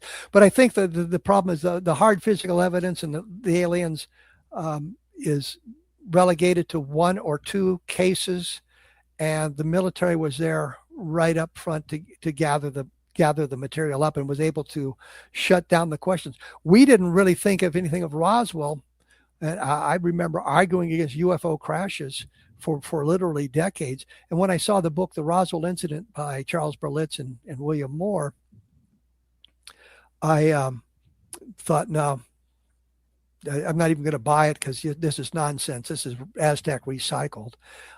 It was only after Marcel came forward, was interviewed on a number of TV programs, and the people at the Center for UFO Studies asked me to join their Roswell investigation in 1988 because they were going to be involved with a number of military personnel. And I thought, well, because of my military background, I would be able to relate to them better and understand things that they were saying better than a civilian might, or understand what was going on. And Don Schmidt and I went down to Roswell first time, figuring, well, we're going to solve this son of a gun real quick. We were going to talk to Frank Joyce, who was a radio announcer, news reader in KGFL in Roswell in 1947. He backed out of the interview, claiming that he was sick. We thought, well, that's great. We met with a group of people in Albuquerque who were interested in UFOs, but they were really way too new agey for me and Don, so they were useless. We got down to Roswell. Cliff Stone wanted to meet us, but he wasn't going to meet us at his house. He wanted to meet us at the Burger King. Oh. He shows up in uniform. And the really dumb thing is his address is in the telephone directory. But he eventually took us to his house, and then he went out. He said, I got something in my car. And he went out and he walks through carrying a document with a top secret cover sheet on it and goes into his bedroom. And I said to Don, unless he's got a vault in there, he's going to jail. Because you have to store top secret material in a vault. Can't be a safe. It's got to be a vault. Right. And of course, he started lecturing us on stuff, and he was weird. So we're thinking, now this is useless. We get out to see Bill Brazel, Mac's son. And we sit down with him, and he turned the whole thing around. He's talking about the foil that you could crumple up and it would return to its original shape. He's talking about monofilament fishing line that you could shine a light in one side and it comes out at the other end. He's talking about a piece of debris that's like it has the density of balsa wood. But he couldn't get he wanted to get a shaving to see if there was stratification or what the stratification looked like. He couldn't get a shaving on it using his pocket knife that he used to cut barbed wire with, for crying out loud. And so that kind of turned us around. And as we're leaving Roswell, so we got to come back. There's more to do. And as we came back and talked to more legitimate sources, like the family of Sheriff Wilcox, for example, or other officers involved at the time that we were able to find, the Provost Marshal Edwin Easley. I talked to him a number of times and communicated with, and he's the one that told me he couldn't talk about it. He was sworn to secrecy by the president. And people said, well, you think the president would talk to a major? And I think, I remember in World War II, a president talking to a lieutenant colonel, and then they bombed Tokyo. That was the Doolittle raid, obviously. So yeah, the president would, if it's important enough, the president would talk to a major. But I think what it was is the Secret Service came down and talked to the people, and that was the genesis of the letter to Easley about thanking him for his cooperation, that sort of thing. So the answer to your question is, I believe the evidence is out there. I believe it's hidden away by the government, and I believe that it's probably kept on an island. What I've heard, and I just love this, the Navy owns an island out in the Pacific. And if I was going to store this stuff and I wanted nobody to sneak in, that's where I would put it, because you can't sneak up on an island very easily if it's guarded by everybody. But the answer is, I think that the number of crashes and that sort of thing are extremely rare.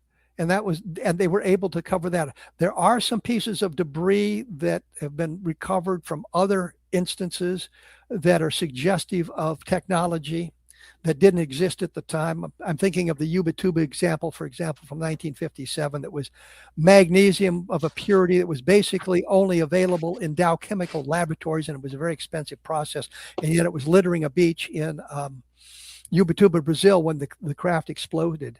So there is some hard evidence, but not the robust kind of evidence I suppose you would like to see, nor I would like to see. So that's a long-winded explanation of agreeing with you that we really have. We don't have the hard physical. We have indirect physical evidence like landing traces, radar tracks, and all of that stuff. But we don't have the craft. We don't have access to the craft. We don't have access to the body, as well put it. That was a great answer, Kevin. Long answer. That's okay, because you know what? I think that probably convinced Stephen Johnson on X to pick up his own copy of UFO Sightings and Alien Visitations. And you were right about Roswell kind of being an inconvenient site, because I've been to the Roswell crash site, and I've been to the site at the Plains of San Agustin in New Mexico. In Roswell, I was out there a long time. I saw one other vehicle, and it was super creepy. It was a blacked out SUV, and I've been told it's not uncommon for people in the desert to have their windows completely blacked out. But we could see see the vehicle coming for a long ways off, right? And it just rolled right past us, windows all blacked out, solid black SUV. And I was so stunned. We all were. None of us took photos or videos. I'd always heard about that phenomenon. And I think in real life, too, you don't just pull out your phone and record people passing your house. Like, that's not something you do in real life anyway. So but after the fact, I was like, wow, I wish I had gotten that on video. That would have been pretty cool. But I did. And then in the Plains of San Agustin, I was out there for hours. Never saw another human. Which of the San Agustin sites were you at? I could tell you more off air, but it definitely was the site that Diana Pasulka and Gary Nolan claimed that Tim Taylor took them to. Also the site where Art Campbell you may be familiar with Yes. Art Campbell. He wrote a book about his time in the plains of St. Augustine. I've got it behind me somewhere, called the UFO Crash Site at the plains of St. Augustine. And I got one back there. oh, I love the book. And Art Campbell has passed away. I actually have Yes. his obituary. I wish I had had the chance to meet Art Campbell, because from all I've gathered, he was a great, well-respected man, Yes. former teacher. I believe he was a principal, football coach. I think he drove school buses, which I used to do. So I really respect that. Just a good man, and he spent years out there digging in the desert. And now I'm off on a little bit of a diatribe. But, one of the saddest things I ever heard was I saw Art giving a presentation at a local library. And they asked him, what did he think about the UFO community right now?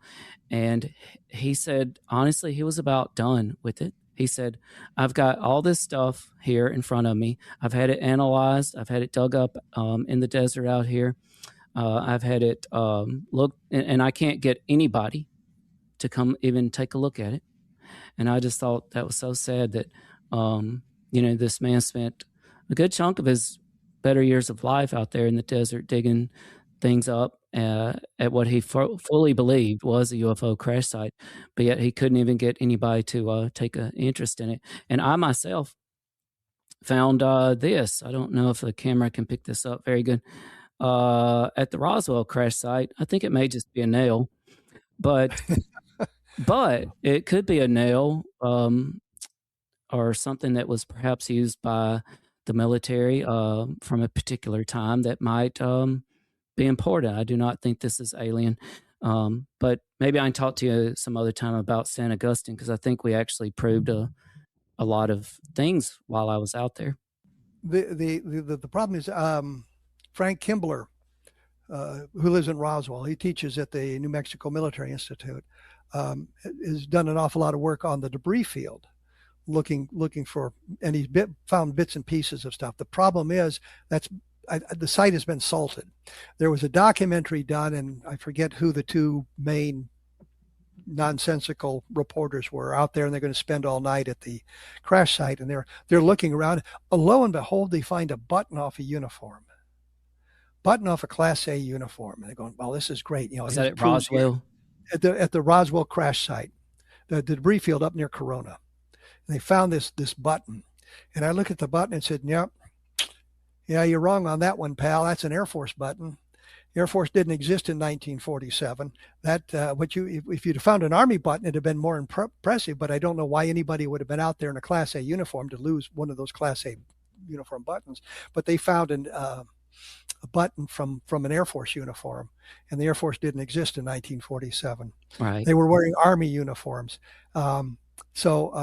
I kind of busted that. And again, on my blog, I think there's an article where you can see what the Air Force buttons look like, what they had to say. So I know that there's been people out there salting the sites, leaving stuff behind to fool other people, especially out there. Well, the Frank Kaufman crash site, I think, has been salted as well. The Frank Kaufman crash site doesn't count. He kind of made that up. And when you say salted, you kind of mean like purposely spreading debris to make it difficult for researers to discover anything, or just for the they found that piece of debris we left out there, right? That kind of thing. So there's that sort of thing. I know on the debris field we've dug up. They've done up. Don and Tom Carey been there more times than I have. They've done. We did a archaeological site survey out there, which means simply you're digging test holes all around to see where things might be and where it might be important to continue to excavate. And they've done some of that out there over the years. And found some things, but they haven't found anything that's that important. I look at the stuff that Frank Kimbler has found. Kimbler was, we were on a panel in Roswell this past July, and Kimbler had his little bits of debris that he had found that are maybe somewhat inexplicable. He has had them tested, but we've got to be careful because, say, well, this isn't a type of metal alloy that we have used, or the isotopic ratios don't match what you'd find here on Earth, but we can manipulate the isotopic ratios ourselves. And we've done, well, not me, but scientists. Right. So that really doesn't take us there. You've got to have something more than that. There was a big hoopla during the 50th anniversary in Roswell about that sort of thing, where they had the isotopic ratios being different, and they didn't exist in nature. Well, no, but they did exist elsewhere. So we got to be careful about all of that stuff. Yes. The worst thing I ever found on the debris field was a rattlesnake. Yeah. But it was a small one, and it was going the other direction. Well, maybe I was going in the other direction. And, Art talks about that in his book too, like rattlesnakes, that's the big problem. And somebody advised me, you probably don't need to reach down into holes. Like maybe don't do that. But, I'll just say this lastly about the plains of St. Augustine. I had heard rumors about that site being salted, and I had considered, prosaic explanations like floods. I know it floods out there. I think they call them monsoons, and there's a season for that. And I'd heard about ranchers, dumping all their stuff in one particular site and doing that sort of thing. And I thought, okay, those could be definitely explanations. But when I got out there, I saw for myself, like, this place has definitely, this is true. It, as I'd say, an area 100 yards wide, 200 yards long. I'm just estimating in the, I guess you'd say valley that Art talked about, completely covered in metallic debris and all of it old, cans, buckets, tubs, on and on and on and on. The metal detectors completely useless, and no modern debris either. And I think if I'd stayed out there another month, I wouldn't have never seen another human. And I just didn't buy any of the other scenarios anymore that ranchers did that. No, I don't see how they could have done that. That the floods washed all that debris in there. And by the way, all of it old for some reason. I just couldn't believe that. And I actually found, I did find two things that weren't old metal. And they were very, I think, these are very old beer bottles. And this one is Lucky beer. And this one is, I don't know if you see the logo though, Anheuser-Busch. Oh my God. Yeah, I can. And that's a pretty fancy logo, right? Built in there. Yeah. And there's another one on the back. And so these are two and so here's the thing. I actually contacted a antique bottle group, and they dated these to the 60s. I'd have to pull up my notes to see exactly when. Well, the thing is, that crash supposedly happened in 47. So at first I was thinking, well, what does this mean? But then it hit me, because metal detectors became readily available to the public in the 60s. And so to me, it made a lot of sense that if you gave somebody the assignment, because I don't see why would they need to spread all this metal out here if the public didn't even have metal detectors. So to me, it made a lot of sense that seeding may have happened in the 60s. And a couple of the guys, they were sweltering out there, and knocked a couple of these back. That's how I see it. But just so there's some physical evidence. And I got one last listener question for you. Well, let me ask you a question again. Sure. How do you know you were on the right side on the plains of St. Augustine? Where did your sources get their original information? Who pointed them to those sites? Because I know of at least 6 sites that have been identified by various alleged witnesses to where the crash actually took place. I'll probably not put this in the recording. Here's what I'll say. We definitely were in Art's site, and I am absolutely convinced we were in the site that Diana Pasulka talked about with Gary Nolan, because they revealed a few things. I think a couple of them were red herrings in one of their interviews with a podcaster. And for example, they revealed this restaurant they stopped at, which we stopped at. It absolutely was the same place. They mentioned the owner of the land was a woman, but I believe that was a red herring. And so, because the owner was a man, and it was a cattle rancher. And here's how we found the site. Because no, you're not understanding my question. Okay. Because what I'm asking you is, I've talked to a number of people who've given me various sites of where the crash took place. They said they were there or they got it from somebody else, and takes me to on the plains of San Augustine. There's at least 6 sites. One of them is actually north of the highway near where I always call it the Whopping Huge Array, but it's the Very Large Array Radio Telescope. Yes, and Magdalena area. Yes. So you know, I got pictures of me and Don standing there on the highway with the right, and behind us. We went past the Very Large Array, and yes, spent the Whopping Huge there. Array. Yeah, and I wanted to go visit, but he did not want. He did not want to. I believe that's it still is a military facility of some sort or something like that. I don't know. I don't think it's military. I think it's government. Government, right. But here's the thing. Art, before he passed away,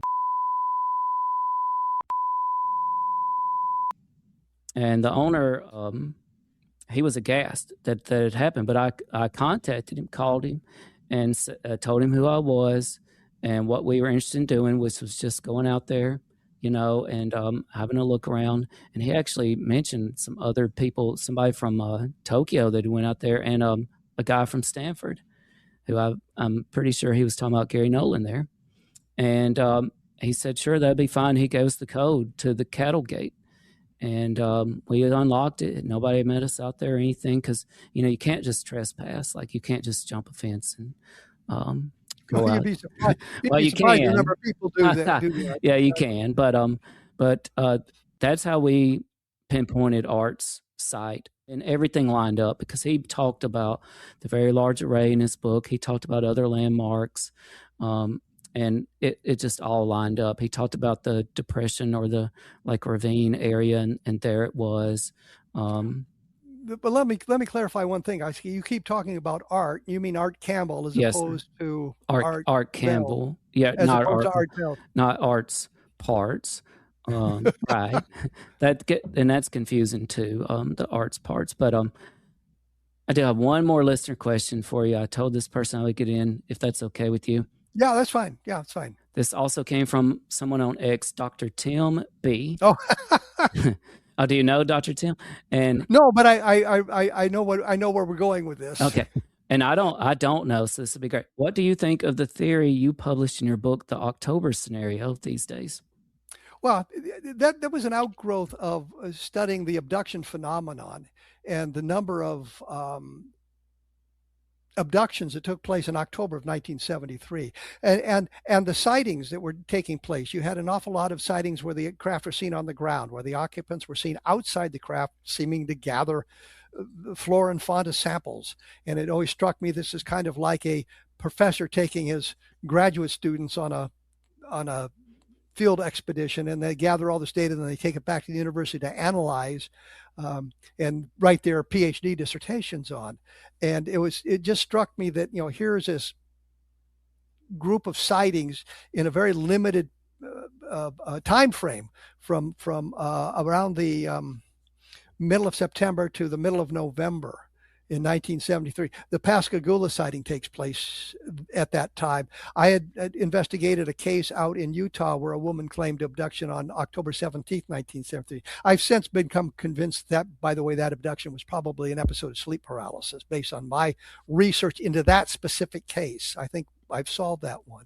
So it was an outgrowth of the idea that, we really haven't had all those many UFO sightings and abductions, but here in a limited area, we've got what you'd expect from research teams coming into a new area to learn about us as best they can. And it was kind of an interesting idea. I think it's been proven not as accurate as it could have been. It's an interesting idea, but I think it's been modified since we've gotten more information. It was an interesting idea, but I don't think it really holds water in today's environment. It kind of reminds me, I said at one point that they said, well, why did the craft crash at Roswell? And I said, well, they did it on purpose. It was the least benign way they could announce or the most benign way they could announce their presence. What's frightening about a crashed craft and the dead occupants? It tells us that they're vulnerable to our society and all of that. And I thought, this is really a wonderful theory. Probably not true, but people took it to mean that I believed that idea. No, I didn't do that. October scenario. Yeah, when I published the book, I thought it was a viable theory about alien visitation, and it may still hold water for a single race of alien visitors. You might say that they were here doing all this in October 1973, and then they went home. Others have shown up later or were here before them, but it was a viable theory in October of 1973, and still has a element of truth to it. But I think it's been superseded by more information that we've gathered over the years. It's really not a skeptical question. It's really kind of an interesting question. I get it periodically. Oh, yeah, and they clearly follow you. And, yes.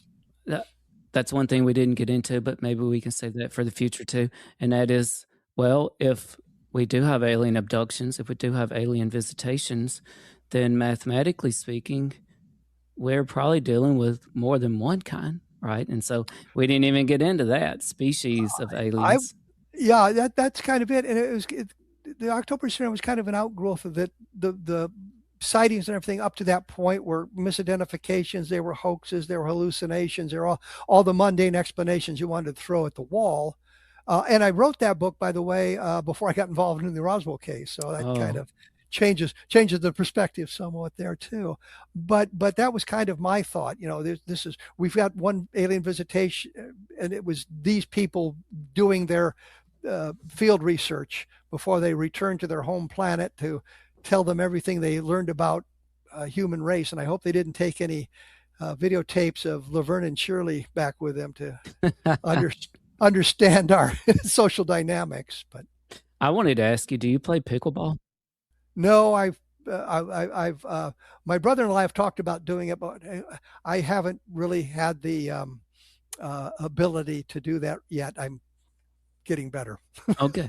Well, I think you should try, because it's a lot of fun. And I do Tai Chi. Oh, do you? Tai Chi. I've gotten into yoga, just a little bit, and some things like that.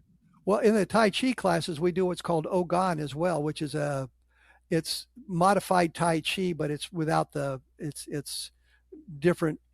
It's more like dancing than it is the Tai Chi. So we do that, and we do the Tai Chi. The movements in Ogan lead back to Tai Chi movements. My favorite Tai Chi movement, just so you know, is Repulse the Monkey. So Oh, interesting. I also like Pilates, and what's sad is some of my college classes I used to teach, I would do a very beginner yoga class with them, like one class, and I'm probably level 1 of yoga, but I would be better than all the college students, which I thought that's really sad. Like, how am I better than all of you, and you're 18, 19 years old, and I'm just level 1. Like, I can't even do most of these yoga moves. So well, my Tai Chi class is geared toward cancer survivors. Oh, okay. That's great. Everybody, you can't play the cancer card in that group because everybody's got one. Well, I like that, and that's probably refreshing too. So that sounds like a really interesting group. All right. Well, this has been Kevin Randle with us today. You need to go down to the show description, and you can pick up a copy of his new book. It's available right now on Amazon, UFO Sightings and Alien Visitations, Facts and Falsehoods. It's a really fascinating read. It's got a lot of wonderful facts and falsehoods in it, images, lots of history. It's a terrific read. Make sure to get it and check it out. And don't forget, if you subscribe to the channel and comment on this video, you might win a signed copy by Kevin Randle as well. So make sure to subscribe to the channel and comment on this video. And I want to ask you, Kevin, what's next for you? What comes after this book? What's on your agenda for the future? Well,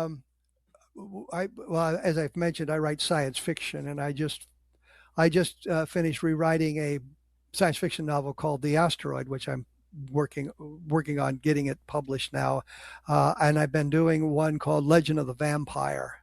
Oh. And the gag is the original vampires were not vampires in the classical sense, they were aliens. Oh. So, and they've come back to get even with us. It makes a lot of sense. That might explain why they're so rarely seen, right? So anyway, I've kind of fallen back into the science fiction writing for the time being, and I'm just looking for another interesting UFO case or scenario to get involved in.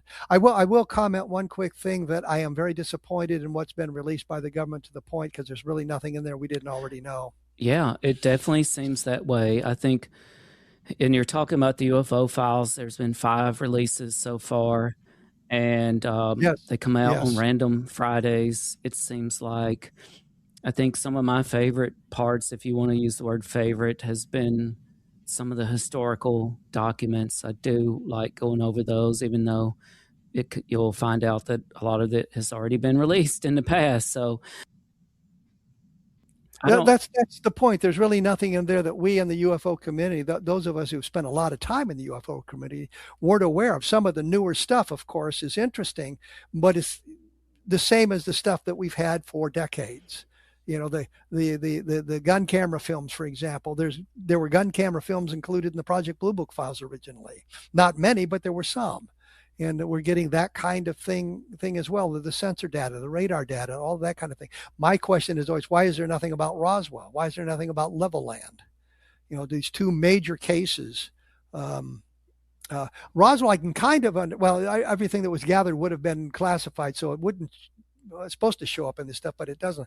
Levelland was all over the news media, and you can't really find much about Levelland in these files either. And those are things that I wonder about. Didn't mean to take us down another rabbit hole as you're trying to wrap this thing up, but that's okay, because we should probably save this, because honestly, I would love to have you back on to talk about this, because there's weird stuff going on right now. And I mentioned moon dust, and I've been taking some deep dives on this stuff, Kevin, when it comes to the drone incursions, and now they're talking about orbs at Western sensitive sites in the Western United States, and they're putting Avi Loeb in charge of UAP Advisory Council to, quote, figure out what these orbs are. And they're releasing public surveys, and they do this artwork that shows our military interacting with these orbs at a cave.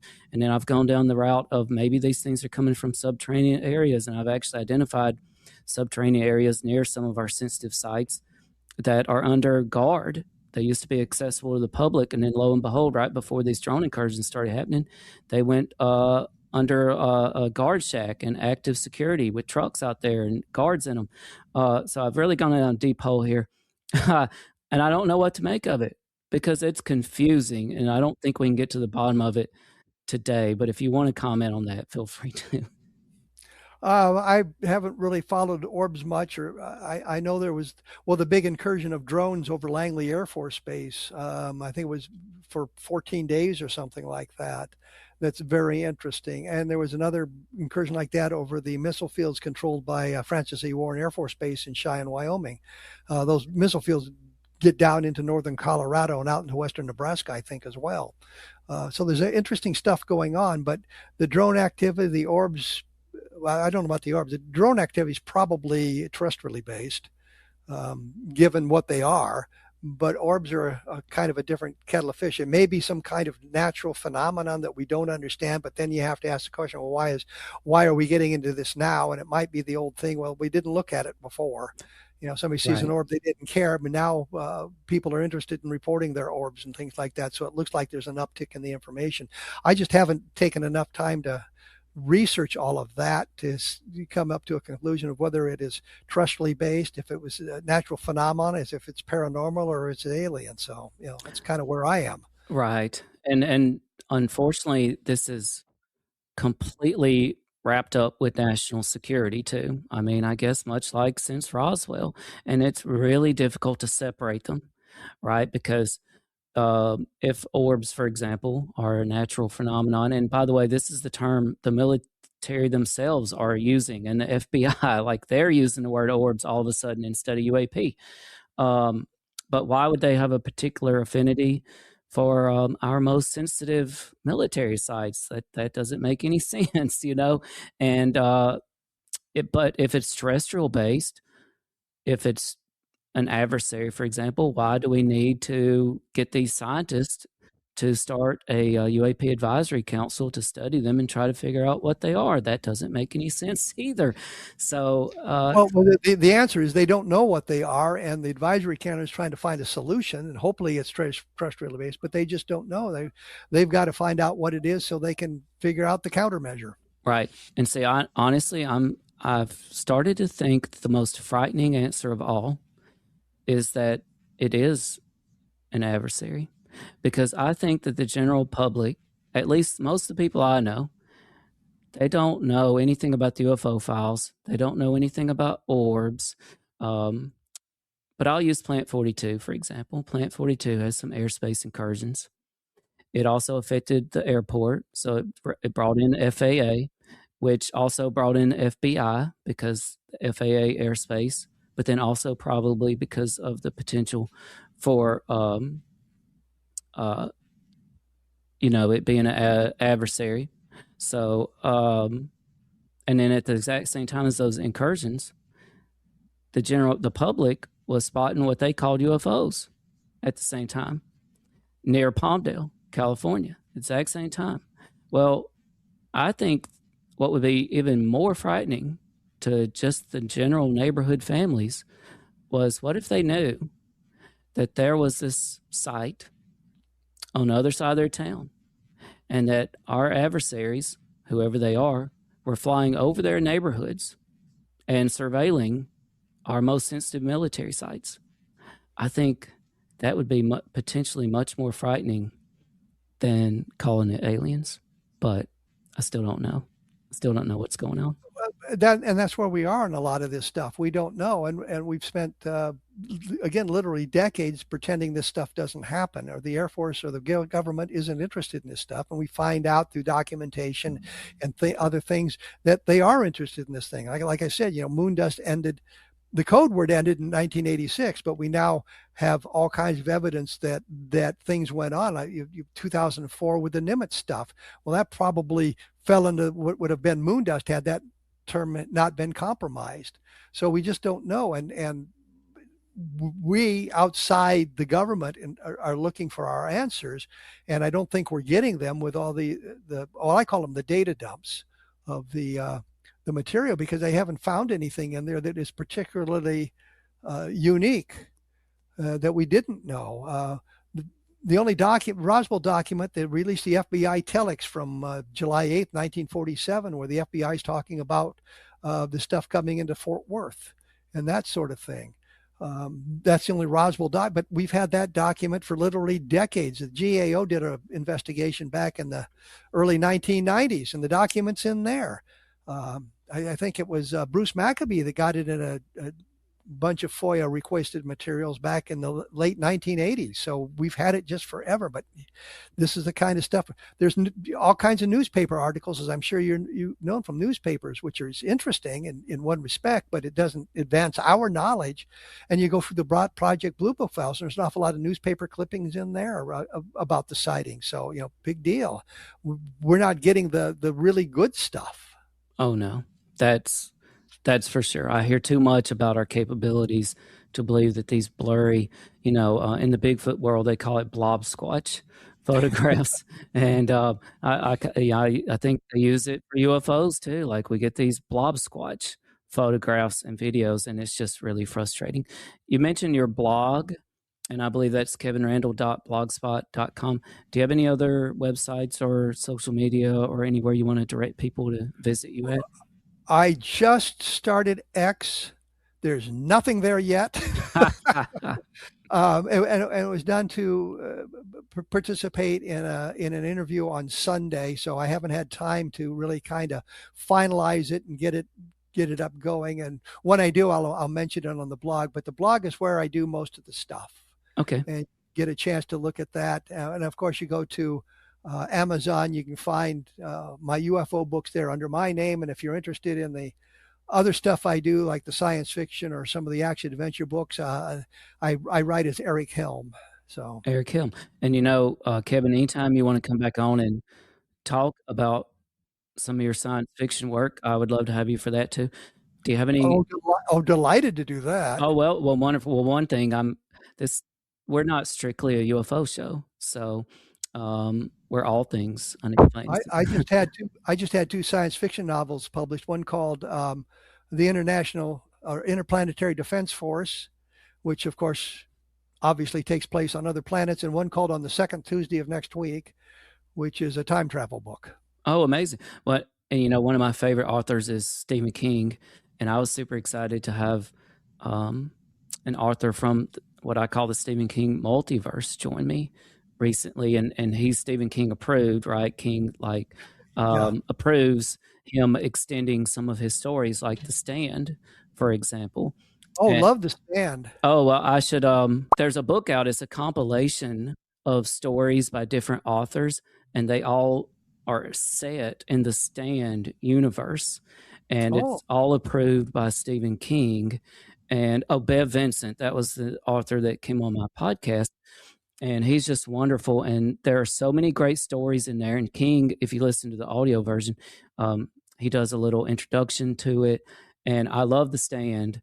And I even like the original miniseries from the 80s, I believe it was. Well, yeah, it's better because you like the characters in that version. But if you look at the last version, I actually had to sign up for a streaming service to get it, and most of the characters aren't very likable. Franny, for example, is really not a likable character in the new version, and she's really a sweetheart in the first version. So I mean, it just didn't really come across very well. And I just realized you share a name with one of the main villains from The Stand. Oh, Randle Flagg? Randle Flagg.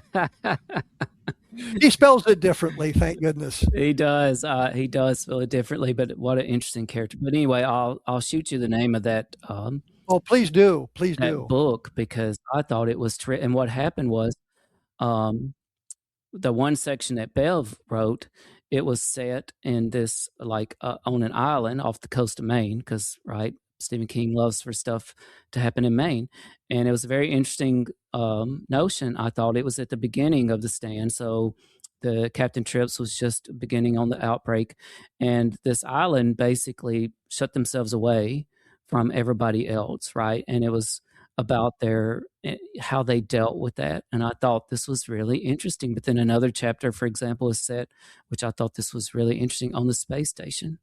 And I won't spoil what happened, but they had to deal with it too, because all of a sudden they didn't have a way to get back to Earth. Oh my God. I just finished rewriting a book called The Asteroid, set on a space station, where a huge asteroid crashes into Earth and does a dinosaur on them. So they're up there alone, and they can't find if anybody has survived on Earth because of the cloud cover and the problems with communications and all of that. I just finished rewriting that last night. That is called synchronicity. Yes, people don't know. We call it the library fairy, because it always seemed when I was doing a book and I needed some research, I could be walking. The one I remember, I was doing a Vietnam Ground Zero book. It was set at Khe Sanh, and it was in Tower Records. And I walked in, and there was a videotape about the siege of Khe Sanh. So yes, I had to buy that. So I got to see what Khe Sanh looked like. I served, of course, down in 3 Corps, far from Khe Sanh, and actually, when you would hear stuff going on 35 miles northwest of Saigon, that was where I was. This Cu Chi and Tay Ninh. So my dad and his brother, so my uncle, they were both in the Army, World War II, under Patton. And my dad passed away in 2010. He was 89 in 2010, and he had Purple Heart. And then they always told me that my uncle, and his name was Punkin, they always told me that he was captured by the Germans and was a POW, and actually managed to escape somehow and was rescued by Allied forces. That's what they told me. But they didn't talk about any of it too much, like my entire childhood and into adulthood. They didn't really. My uncle passed away when I was very young, and Daddy never really liked to talk about that, but I would see his uniform that he still had and stuff. And so. Well, interesting. I just finished reading Beyond Band of Brothers, which was Major Winter's book that came out after Band of Brothers, telling the stories from his point of view, which is interesting when you compare it to the miniseries and how things. You get the impression that Nixon, his best friend in the Army, was not quite the screw up that you get the impression from the miniseries of Band of Brothers. So I know what you're saying. It's, and Winters never really talked about it until Ambrose started writing the book about Band of Brothers, and all of that stuff came out. Yeah, and that's why I always felt a little different than my classmates, because my dad was much older than my mother, and everybody always thought he was my grandfather growing up. And so that was interesting. But, he that just made my household not bad, but it was different than, in terms of discipline and expectations and just how things were around the house. Let's just say I wasn't too keen on getting in trouble. I'll put it that way. I want to ask you, do you have any coast to coast updates for us? Kevin, anything coming up or? Oh, I haven't written the script for tomorrow's show yet. Oh, no. I was going to do that this afternoon. Well, maybe you got some inspiration on something we hit on today. Let's see, what does... there's something in my email. I can't remember exactly what it was. Thursday will be my 300th UFO updates on Coast to Coast. Oh. And will you remind everybody what we're talking about here, Coast to Coast AM, because everybody may not know. Well, it's George Norrie. The show started by Art Bell, and interestingly, they called me one night about 11 o'clock, and Tom, the executive producer, called and was talking about Coast to Coast, and I didn't really understand what he was saying because I wasn't sure what he was. It's 11 o'clock. They wanted to know if I wanted to take over for Peter Davenport, who had been doing these updates prior to that, and it suddenly dawned on me what they were asking, and so I said, yeah, and that was 300 shows ago. And Coast to Coast AM, I believe it's the longest running radio show in the world, at least the U.S., but maybe the world. It's been going for a long time, though, right? Art Bell started it. I was on it in the 1990s, I think. Maybe late 1980s, but certainly the 1990s. In fact, I did a show on science fiction. They called me once and wondered if I'd do a show on science fiction. And coincidentally, I was able to answer every question that was asked of the science fiction. And then I got an email from a guy with a question I couldn't have answered on the air. I would have had to look up the information. So I was very lucky on what was asked of me. And, Art Bell and Coast to Coast AM, they're a big influence on me and All Things Unexplained, because I used to listen to that in the middle of the night, turn the radio on, and it'd be after midnight, and I would listen to Art Bell on Coast to Coast AM. And interestingly, I've been lucky enough to meet, you're another one now, some of the same people that Art Bell interviewed, and I've been Travis Walton, for example, and I've actually attempted to emulate just basically how Art Bell might have started those interviews off, because I would re-listen to them and I would think, you know what, that was actually perfect, just the way he did it. And so I would emulate that again. I did the same thing with Travis, and I thought, he was basically respectful of everybody and listened to what they had to say. And that's what we've tried to do on this podcast as well. And I did some 200 shows for the X Zone Broadcast Network, interviewing people. And I was always kind of wanted to be respectful with the guests, with one exception. And my goal was to make him so mad he'd hang up on me. He had been ask who that was.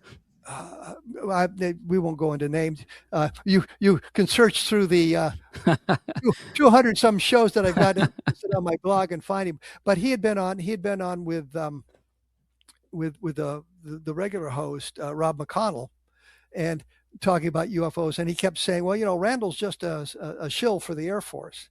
And so I got his address from Rob and called him up and we come on the show, and he was saying, well, he was starting to say those things. Well, where'd you get that information? Who told you that? Because I know it's not true. But it finally got to the point where he kept saying, I'd ask him, well, who told you that? Well, no comment. Well, how do you know that? Well, no comment. And we got to the commercial break, and the producer, Rob McConnell, was my producer, and he came on and he says, I believe your coast is hung up on you. And I'm going, yeah, that was my goal. Make him so mad he'd hang up. I could say where you might have an issue with that. Well, but the thing is, it really shouldn't. You really shouldn't get to that point where you're so angry with the host that you hang up, because that makes you look bad, and it makes it look like you don't have the answers. I have never hung up on a host. We've lost our internet connections once or twice on programs, and we've come back and completed them later, but I've never hung up on them. I've never gotten angry with the host asking questions. I figure I've come on your show. You want to ask me questions, I will attempt to answer them the best I can. And, you asked a question about the October scenario. That was a great question. I enjoyed answering that question. I don't care. I've made mistakes in my investigations. I've had theories that blow up in my face. I have thought things that turn out to be wrong. I've interviewed witnesses I believed until we did background checks and found out that what they were telling us about their background wasn't true. So I don't know how many people I've talked to. Robert Willingham comes to mind immediately, who claimed to have been involved in seeing a UFO crash, that he was a fighter pilot and he was a colonel. And I said, he signed an affidavit about this. And I'm thinking, I don't believe this guy. And I looked at the book that, I was doing the research for Crash When UFOs Fall from the Sky, and I wanted to revisit the Del Rio crash. So I was looking for additional information, and that got me off on that track. And I said, well, I just don't believe this guy. It just doesn't track. And they said, well, how come he has pictures of himself in Air Force uniforms in the mid 1950s if it's not true? And I said, send me the pictures. And they did. And it wasn't an Air Force uniform, it was Civil Air Patrol. Not the same thing. Right. And he was claiming to be a retired colonel. He claimed he was promoted to colonel by Lyndon Johnson. But he claimed he was promoted to colonel in early 1973 after Johnson had died. And you look at his uniform and he's got his Civil Air Patrol ribbons on it. You can't wear your Civil Air Patrol ribbons on your Air Force uniform. And his military record showed that he rose to the distinguished rank of E3 or E4 when he was in the Army. He said he was a veteran of World War II. He entered the Army in December of 1945. The shooting war was over, but they didn't declare the war over till the middle of 1946. So technically, he was a veteran of World War II. Right. But it's kind of misleading. I can say I was a veteran of the Gulf War in the 1990s because I was in the Air Force Reserve at the time, and I was alerted to be deployed, and the war ended in 5 days, and I was not deployed. But I was in the service at the time. I was actually in Vietnam, and I was actually in Operation Iraqi Freedom. I actually deployed into those arenas, but I didn't deploy into Iraq during the Gulf War. So anyway, you have to look at all of that stuff. Oh, for sure. Well, if you're working, you're going to make mistakes. That's just the bottom line. Yes. It's only if you're not doing anything that you're going to be perfect. We, and I say we, Don Schmidt, and I believe Frank Kaufman. And he had documentation proving it. And then later on, I think Mark Roderick at the Center for UFO Studies. And actually what happened is Kaufman had died, and Roderick, Don Schmidt, and Mark Chesney had gone to Roswell, and they were visiting with Kaufman's widow. And she says, well, I have all these documents. Can you go through this, make sure there's nothing that he was obligated to do, a program or something like that we can settle all of that? And they started going through his documents and found out all this. They found the original documents and what he'd done to modify them. So we learned that Kaufman was not telling us the truth. Right. So that's how he was exposed. It happens. Absolutely. What can you do? Well, I want to thank Kevin Randle for joining All Things Unexplained today. Make sure you pick up his new book, UFO Sightings and Alien Visitations, Facts and Falsehoods by Kevin Randle. Check out his blog. That's kevinrandle.blogspot.com. This has been a real joy, a real pleasure. I am Dr. Mounts, and I want to encourage everybody this week, take some time, get off your screens for a little while, head out into the woods, look up at the skies. You may not spot a Bigfoot, you may not see a UFO, but you might just find the most important thing of all out there, and that's yourselves. Thanks, everybody. I am here to discuss the so-called flying saucers. We know now that in the early years of the 20th century, this world was being watched closely by intelligences greater than man's. Did the CIA write Wind of Change by the Scorpions? As humans busied themselves about the various concerns, they were scrutinized and studied. Dr. Loeb, what percentage chance do you give it that you have indeed uncovered extraterrestrial or non-human technology? With infinite complacence, people went about their affairs, yet across an immense ethereal gulf, intellects vast and unsympathetic drew their plans against us. All of a sudden, a stick out of nowhere landed right in front of us, and there was no tree, nothing overhead. Something threw it at us. Yeah. What's your hot take on Travis Taylor?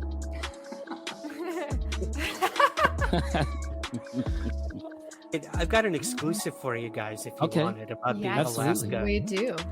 Okay.